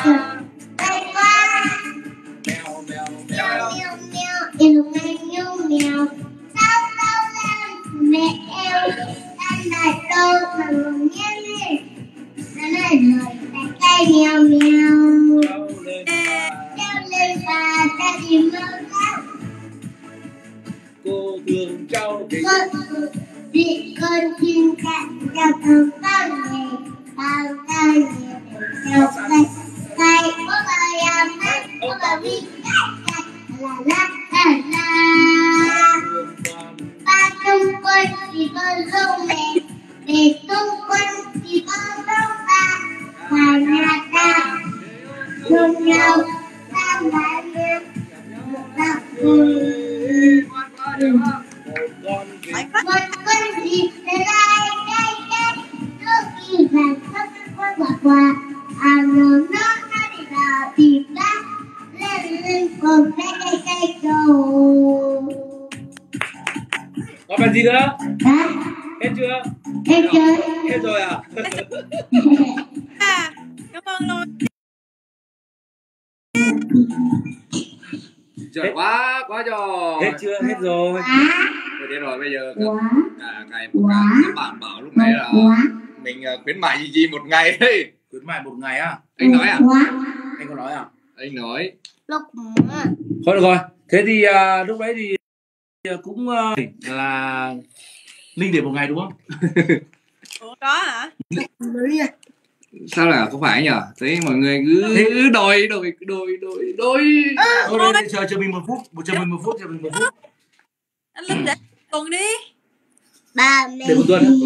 thì Bây giờ như nào? Bây giờ như nào mới để một tuần này? Bây giờ như nào mới để một tuần này? Sẽ để một tuần này. Hát đẳng bài nữa đổi. Ok.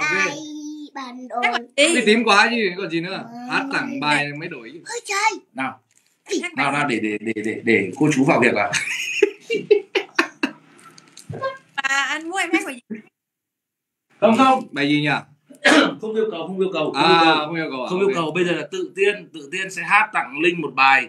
Chỉ cần hát tặng Linh một bài thôi để Linh để avatar một tuần. Avatar của Tiên một tuần. Thôi em giỡn thôi chứ anh muốn để avatar bao nhiêu lâu tùy anh thôi. Mắc gì để tuần. Thôi là Thì cứ hát đi. thôi anh chọn bài đi em hát. Đâu hát tặng anh em thì phải tự hát chứ. Em có thuộc bài nào gì chị Thế gửi cho em coi. Hát bài gì? Hát Bé Thế hỗ trợ đi. tự tin cũng Bài gì? hát ai chung tình được mãi. Ai chung tình được mãi? Đấy, ai chung tình được mãi. Không bài hay mà, căn bản là hay thôi chứ còn. Rồi Ok tí hát xong bài đổi luôn. Rồi để Hát xong bài cái là đây anh đang làm công tác chuẩn bị đây. Cứ hát xong cái là sẽ có đổi avatar. em lấy lời bài hát. Hai bài đi. Bài gì? Bài gì cũng được. Hai bài gì nữa ta? Một bài 3 ngày, 2 bài 1 tuần. Thôi hát một bài thôi, anh muốn để bao lâu tùy ảnh thôi. Em là người vô cuộc, em không dám ép. Thế thì hát một bài khuyến mại một bài đi. Trời ơi. Hát bài ai chung tình được mãi đi ha. Nãy anh Linh có yêu cầu. Rồi. Ở đâu anh có yêu cầu bài đấy đâu. Mà ban đầu anh nhắc Lúc nãy thôi, đó là lúc nãy thôi. thì cứ hát đi. Nãy anh nhắc tới bài đó đầu tiên mà. Ok. Kìa.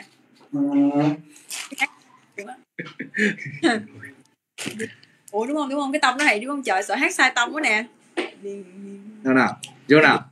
2, 3, vô nào. Giờ đi chơi nữa. Vô được nhạc nè. Quên. Vô nào. Tình mình ngơi dậy trưa, cà phê sáng với tôi được không? Trời vơi qua ngày đông, sao thấy cô đơn và lạc lõng. Đêm mai đã ngủ chưa, ngồi đây uống với tôi vài ly. Say thì cứ say, yêu thì bỏ đi. Đôi khi ta gặp nhau để dạy nhau cách sống trong khổ đau. Đôi chân mang lặng thinh, thương một người không hề toan tính. Đôi khi anh dừng lại chẳng hiểu đang khóc đang đau vì ai. Không vì đâu vì duyên mình đã sai. Nhiều khi muốn một mình nhưng sợ cô đơn. sợ cảm giác trong vắng mỗi ngày mỗi lần, sợ chạm vào nỗi nhớ vu vơ, gian gian diu diu mập mờ, năm chưa xong đã vội đổ vỡ. Thì anh thích một mình nhưng sợ cô đơn, dù đã từng nói như thế có lẽ sẽ tốt hơn. Yêu ai khi mình anh với những đêm dài, nghĩ đi em, đâu ai chung tình được mãi. Rồi, sao? Tuyệt vời ông mặt trời. Ủa sao bây giờ vô? Ôi. Ê, nãy giờ cứ mười mấy người xem lẹt, cái lúc mà không PK thì 50 mấy ngàn người xem. Đây vẫn 50 mấy mà 42. Ok, em ít view hơn anh được chưa? À đâu, không, ý nói là tưởng là bảo là khán giả đi ra. Dạ. Xong rồi đó. Bài nữa mà, thấy 2 bài mà. 2 bài nữa hả? Phải không? 2 bài à? Hai bài. Hát tặng một bài. Đi. Không, hát bài nữa đi, bài vừa rồi anh vừa đi ra ngoài anh chưa được nghe. Gì như nào nhỉ? Em đúng không? Anh thế chơi. thì bây giờ nhá, như nào nhỉ?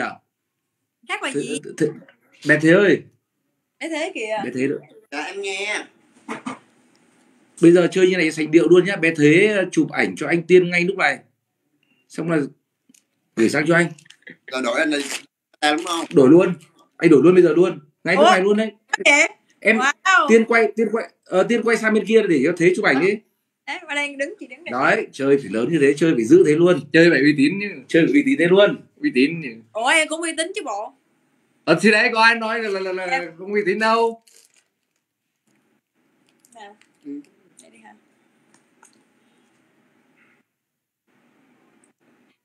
Cẩn thận che chữ. Chụp đẹp nha, thôi đen. Dơ. Trên lên vai này có cả áo này. Dơ như đấy, đấy. Đó. Đấy. Đấy, đẹp rồi. Wow. Nào, ấy đã nào. Sao? Rồi, ok. Hát bài gì ta? Em không biết hát bài gì luôn. Anh Linh chọn bài đi, em hát tặng mọi người một bài. Tặng cho tất cả anh em châu Phi luôn. Tặng bài cộng đồng như thế thì hơi khó. Ủa? Thế thì bài cộng đồng thế thì khó lắm. Bài tặng đông người khó lắm. Sao cái gì đâu khó? Tiêu đề nó khó. Tiêu đề khó? Em có gì đâu khó. Content nó khó. Anh Linh chọn bài đi. Một vòng trái đất. Ok. Linh không ăn luôn. Ông ca. Người ta tặng rồi. Trái đất phải hát 2 người chứ hát một người sao biết hát. Thôi hát cho ca. Bài này hay nữa. Thôi một trái đất làm bài 2 người. Cái bài khác đi. Thế người ta yêu cầu quá trời. Thì em hát đi, xong là hai anh em ở đây cũng hát theo. 2 anh em hát nha, chứ không phải là anh Linh hát đâu nha. Có còn người ta ghi. Để cặp cút đi. Trời tôi. Cắp kết đi. Cặp có 2 người cắp cắt sợ gì? Anh em cắt dừng 5 phút nhá. Anh em cắt dừng 5 phút nhá. Sạc pin 5 phút nhá. Sạc pin chờ để lấy. Một vòng trái đất đúng không? Bật nhạc luôn à? Đâu em bật lời, em đâu có thuộc lời. Hát từ đầu nha. Đây anh đang tìm đây. Đâu không biết hát mình hát được không nữa. Gì đâu. Gì nè. Đây này.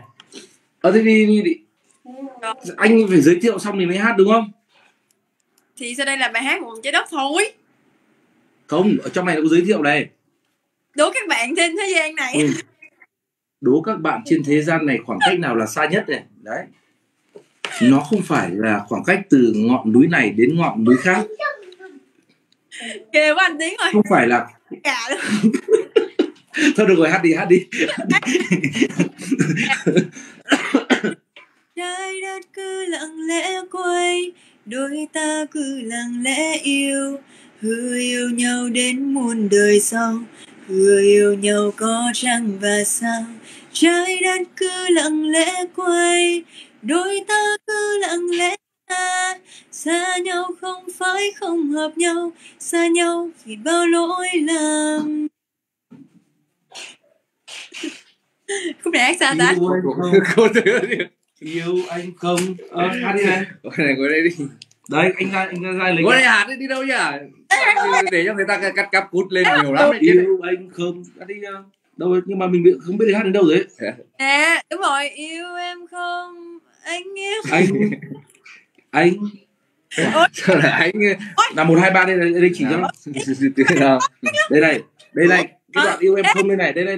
Đấy, mình phải hát là anh yêu em này, đấy. Yêu em không. Anh chuyện kia, anh yêu em kìa. Anh yêu em. Rồi kìa. Cái gì? Chị hát em không? Yêu em không. Anh yêu em. Đây. Yêu anh không. Thật em yêu anh. Wow. Tuyệt vời. Rồi. Quá tuyệt vời. Rồi. Anh định nhắn tin cho Thế rồi đây nhưng mà anh nói luôn nữa. Rồi, hát rồi đấy. Ủa hay là hát tiếp. Ủa, chốt mỗi cái đoạn.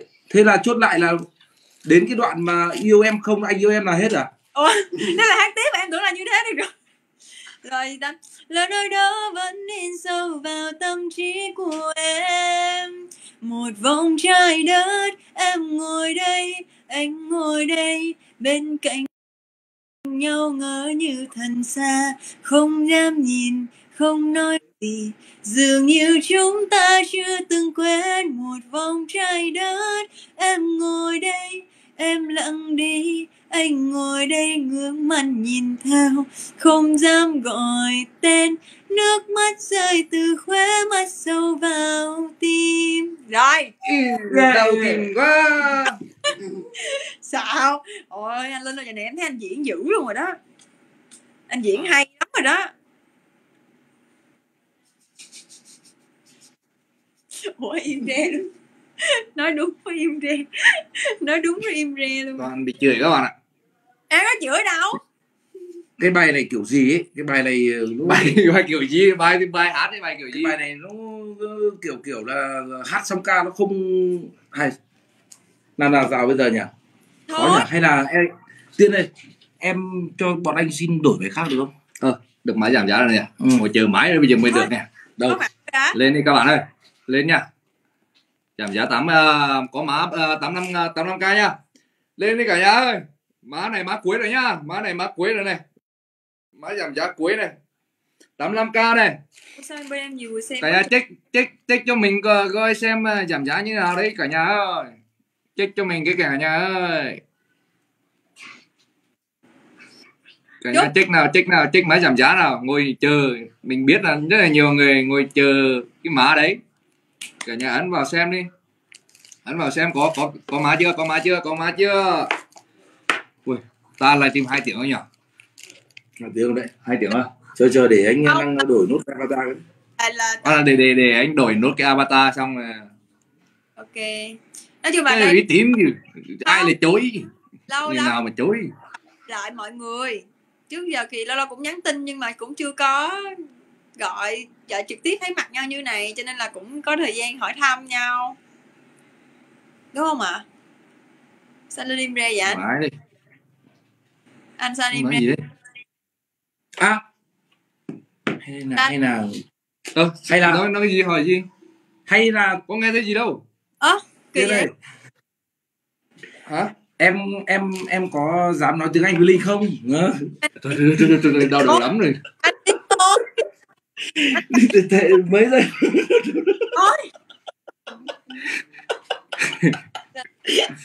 Linh là đang học tiếng Anh, thầy dạy tiếng Anh cho Lôi.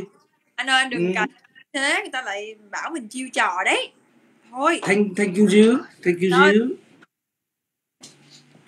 Thôi. Nói chung là tin gì anh khỏe không? Anh khỏe. Nãy giờ lúc đầu vào đã hỏi rồi, bây giờ cứ hỏi lại. Không, đáng lẽ bây giờ em phải hỏi là anh ổn chứ? Anh sao vậy? Đúng rồi. Sao bảo anh ổn chứ? Anh đang ổn mà.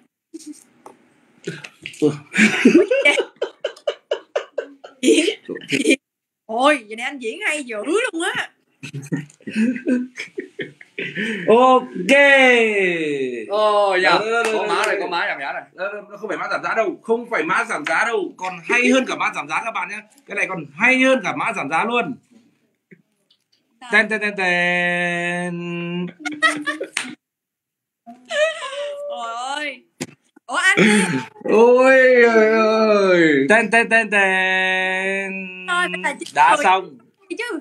Toàn hình ảnh trực tiếp luôn. Ôi giời ơi. Ai em mới chứ. Mọi người thấy mình ra kèo có chuẩn không? Được không? Quá tuyệt vời luôn. Anh ơi, bây giờ Uy tín này, uy tín đúng chưa? Uy tín chưa? anh Tín ơi, bây giờ anh kêu là sẵn tiện ngày hôm nay là mình thành lập một team Việt Phi. Anh kêu 9 người trong team Châu Phi đổi avatar em luôn, thành viên mới team Việt Phi. Là như nào nhỉ? Ủa? Nãy anh kêu 9 người trong team đổi avatar em đó. Đấy là lúc ấy là JPK chứ, JPK thắng chứ. Ôi, anh vẫn còn Đổi đi, anh đổi đi. Anh vẫn còn tỉnh Anh táo. cũng phải đổi đi. Lúc nãy mình có nói mà 9 người mà. 9 Đâu, người. lúc đấy là chơi PK thì mới đổi, nếu mà lúc đấy là chấp ấy, mình chấp ấy. Nên bọn anh chấp 9 người đổi cơ chứ không phải một người đổi, nhưng mà em có chơi đâu, em chơi có một người thôi. Thì thôi cũng được, không sao cả. Không được kìa. Cả nhà nó không được kìa. Ơi cái gì dạ chứ ơi à. Ai bày đấy? Ai bày ơi? Lôi ơi. Hả? Ai bày ơi đấy mà chú kêu ơi à. Nào bây giờ như nào nhỉ? Trương Thôi ui lại lên rồi. Lại lên má rồi, má giảm rồi cả nhà ơi. Bao nào bây giờ 10 giờ 22 giờ 30 là mình đang livestream được 2 tiếng rồi. 2 tiếng Ý rồi. kiến của mọi người bây giờ như thế nào nhỉ?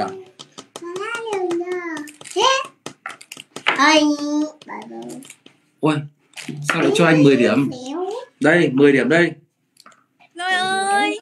10 điểm ở đâu? Đấy gì rồi nói 10 điểm ở đâu? 10 điểm ở đâu? Lôi ơi. Lôi ơi. Lôi ơi. Ok. Dạ. Cô gì đây? Cô gì đây? Cô gì đây? Không thèm đọc. Cô gì đây? Nhìn nè, nhìn kìa, nhìn cái lịch sử kìa, ai lại bảo đây. Nhìn điện thoại cho lịch sử. Cô Nhìn Tiên. điện thoại cho lịch sử. Ok. Giỏi thế. Ông này cũng ngại.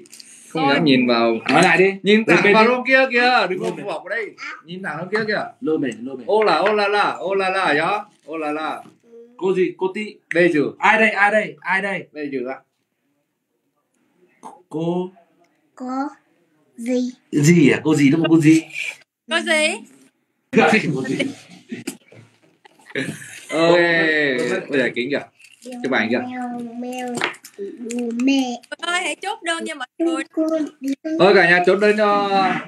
Cả Cả nhà chốt đơn nhá. Chốt đơn lần cuối là Rồi chốt đơn lần cuối này. Rồi.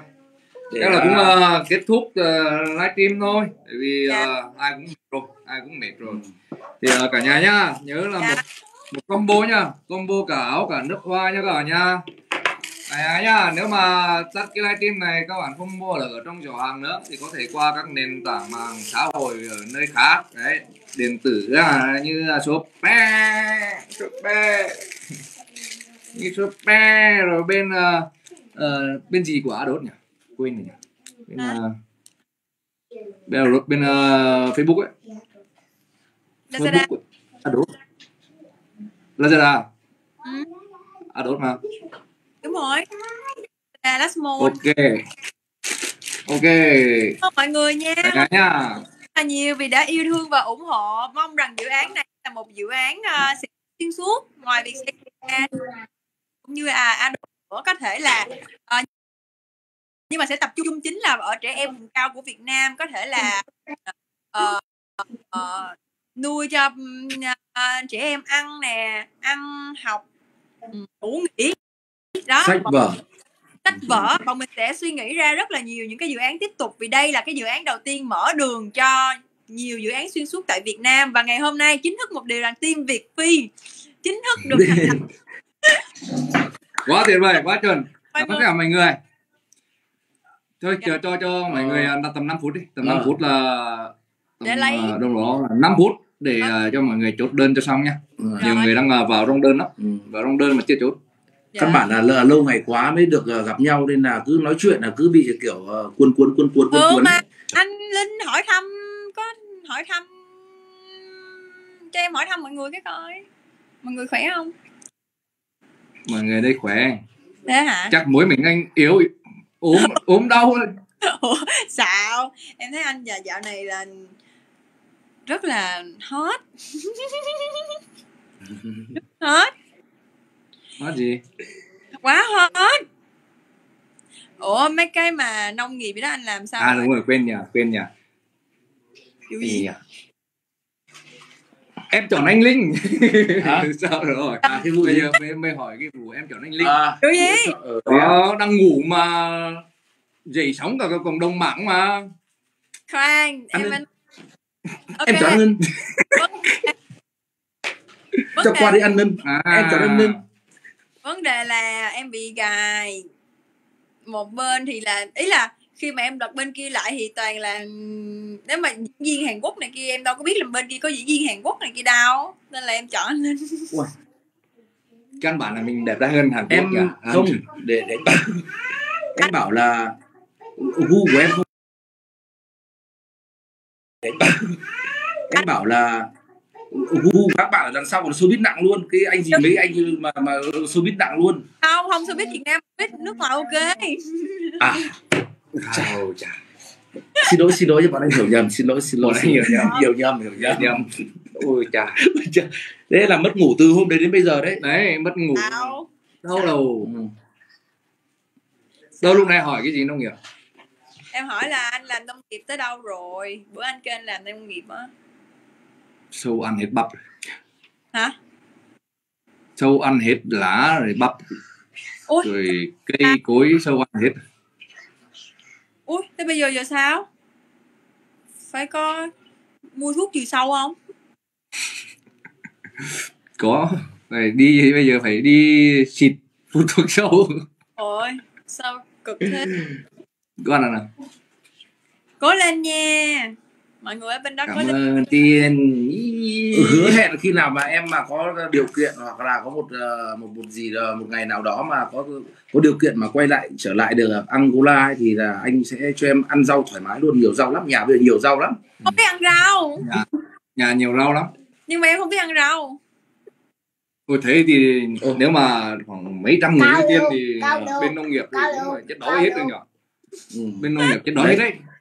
Một bên thì là sản xuất rau, còn bên này thì lại không biết ăn rau. Vâng. Nó kiểu gì ta? Thế thì không là sao ta? Là sao ta? Đấy. Đó có phải là yêu không mà sao vẫn yêu thì cười. Bạn đi. Cả nhà đặt đơn nhanh nha. Tầm vài phút nữa thôi nha. Là ngừng livestream rồi nha. Một combo nước hoa và áo nha. Áo thun đen trắng này và nước hoa thì có 11 sản phẩm này, cả nam cả nữ này, 30ml 10ml cũng có nha. Cả nhà nhớ đặt hàng nha, ấn vào giỏ hàng nha, ấn vào chữ mua. Ok. Thôi chắc là mình nói nhỉ, nghỉ tiếp nhỉ. Dạ. Tại vì cũng thấy mệt đấy, thấy Tiên mệt đấy chứ bọn anh thì khỏe lắm. Sao vậy? Trời. Anh gì mà anh đổ em vậy? Thấy mệt rồi thì chẳng nghĩ đây thì ngồi đến tối cũng được nha. Thôi nói chứ cảm ơn mọi người vì hôm nay đã dành thời gian nha. Cảm ơn tất cả mọi người nha, đã ủng hộ dự án này. Bye bye Tiên nha. Mọi người giữ sức khỏe nha. Ok. Nhưng mà gì còn hôm nào mà ấy nữa không? Có chứ. Hôm nào cái này thì chắc là để lúc nào xong 5.000 combo thì mình lại lên nha. Vâng. Nếu mà hết sớm ngày nào thì là lên ngày ấy thông báo, sẽ có thông báo ở tất cả các sẽ có thông báo mà để là có sẽ có thông báo nha cả nhà. cả nhà cứ đặt đơn đi, nhiệm vụ cả nhà cứ đặt đơn đi. Cảm ơn Lúc đấy không phải bán hàng nữa, lúc đấy là chỉ có hát hò với cả chơi PK, chơi vui Ok. vui với Thông báo nhau thôi, nhá. thông báo với Ok. mọi người là như thế kia thôi. Cảm ơn mọi người Rồi nha. cho Rồi cả nhà nhá, chúc mấy anh em mình sớm trở lại nhá, trở lại sớm nha, có thể là chiều mai cũng nên thì gì chiều mai cho anh gửi lời hỏi thăm mọi người, toàn thể mọi người bên đấy nhá. không Dạ. là chiều mai là nên gặp tiếp để thông báo. Nha các anh Linh, cảm ơn anh em team Châu Phi nha. Rồi, ok. Bye bye nha, bye bye Bye bye, cả nhà chào nha. cả nhà nha. Hello. Hello. Xin chào. Hello. Chào ấy, chào Đây, chào lên, lên. chào Đây, lên. chào như này, chào lên. Chào Chào lên. các bạn. Bây giờ là chào đúng rồi đây này. Này, bây giờ mới chào các bạn này. Đấy, chào đi. Nào. Con tim. Ơi. Bye bye. Bye bye. Ơi cả nhà nhá, chúc tất cả mọi người buổi tối thật là vui vẻ nhá. Trời, quả này Một trận đi đâu? cặp cút là cháy máy luôn nhỉ. Đúng thật. Điện thoại tiếc là điện thoại cho ai những ít ghi thôi. Đấy, còn nhiều ghi là cắt thoải mái luôn nhỉ. Chờ đợi hẹn gặp lại các bạn couple ngày mai. Ngày nhá. Căn bản cũng mệt nhá các bạn nhỉ. Chào các bạn nha. Chào cả nhà nhá, cảm ơn tất cả mọi người đã luôn theo dõi và ủng hộ anh em team Châu Phi nha. Hiện tại là rất là cảnh báo những gì mà rất là nhiều luôn, không biết là cảnh báo gì cả. Sửa nó sập, bay kênh lắm. Chào cả nhà nhá, chúc tất cả mọi người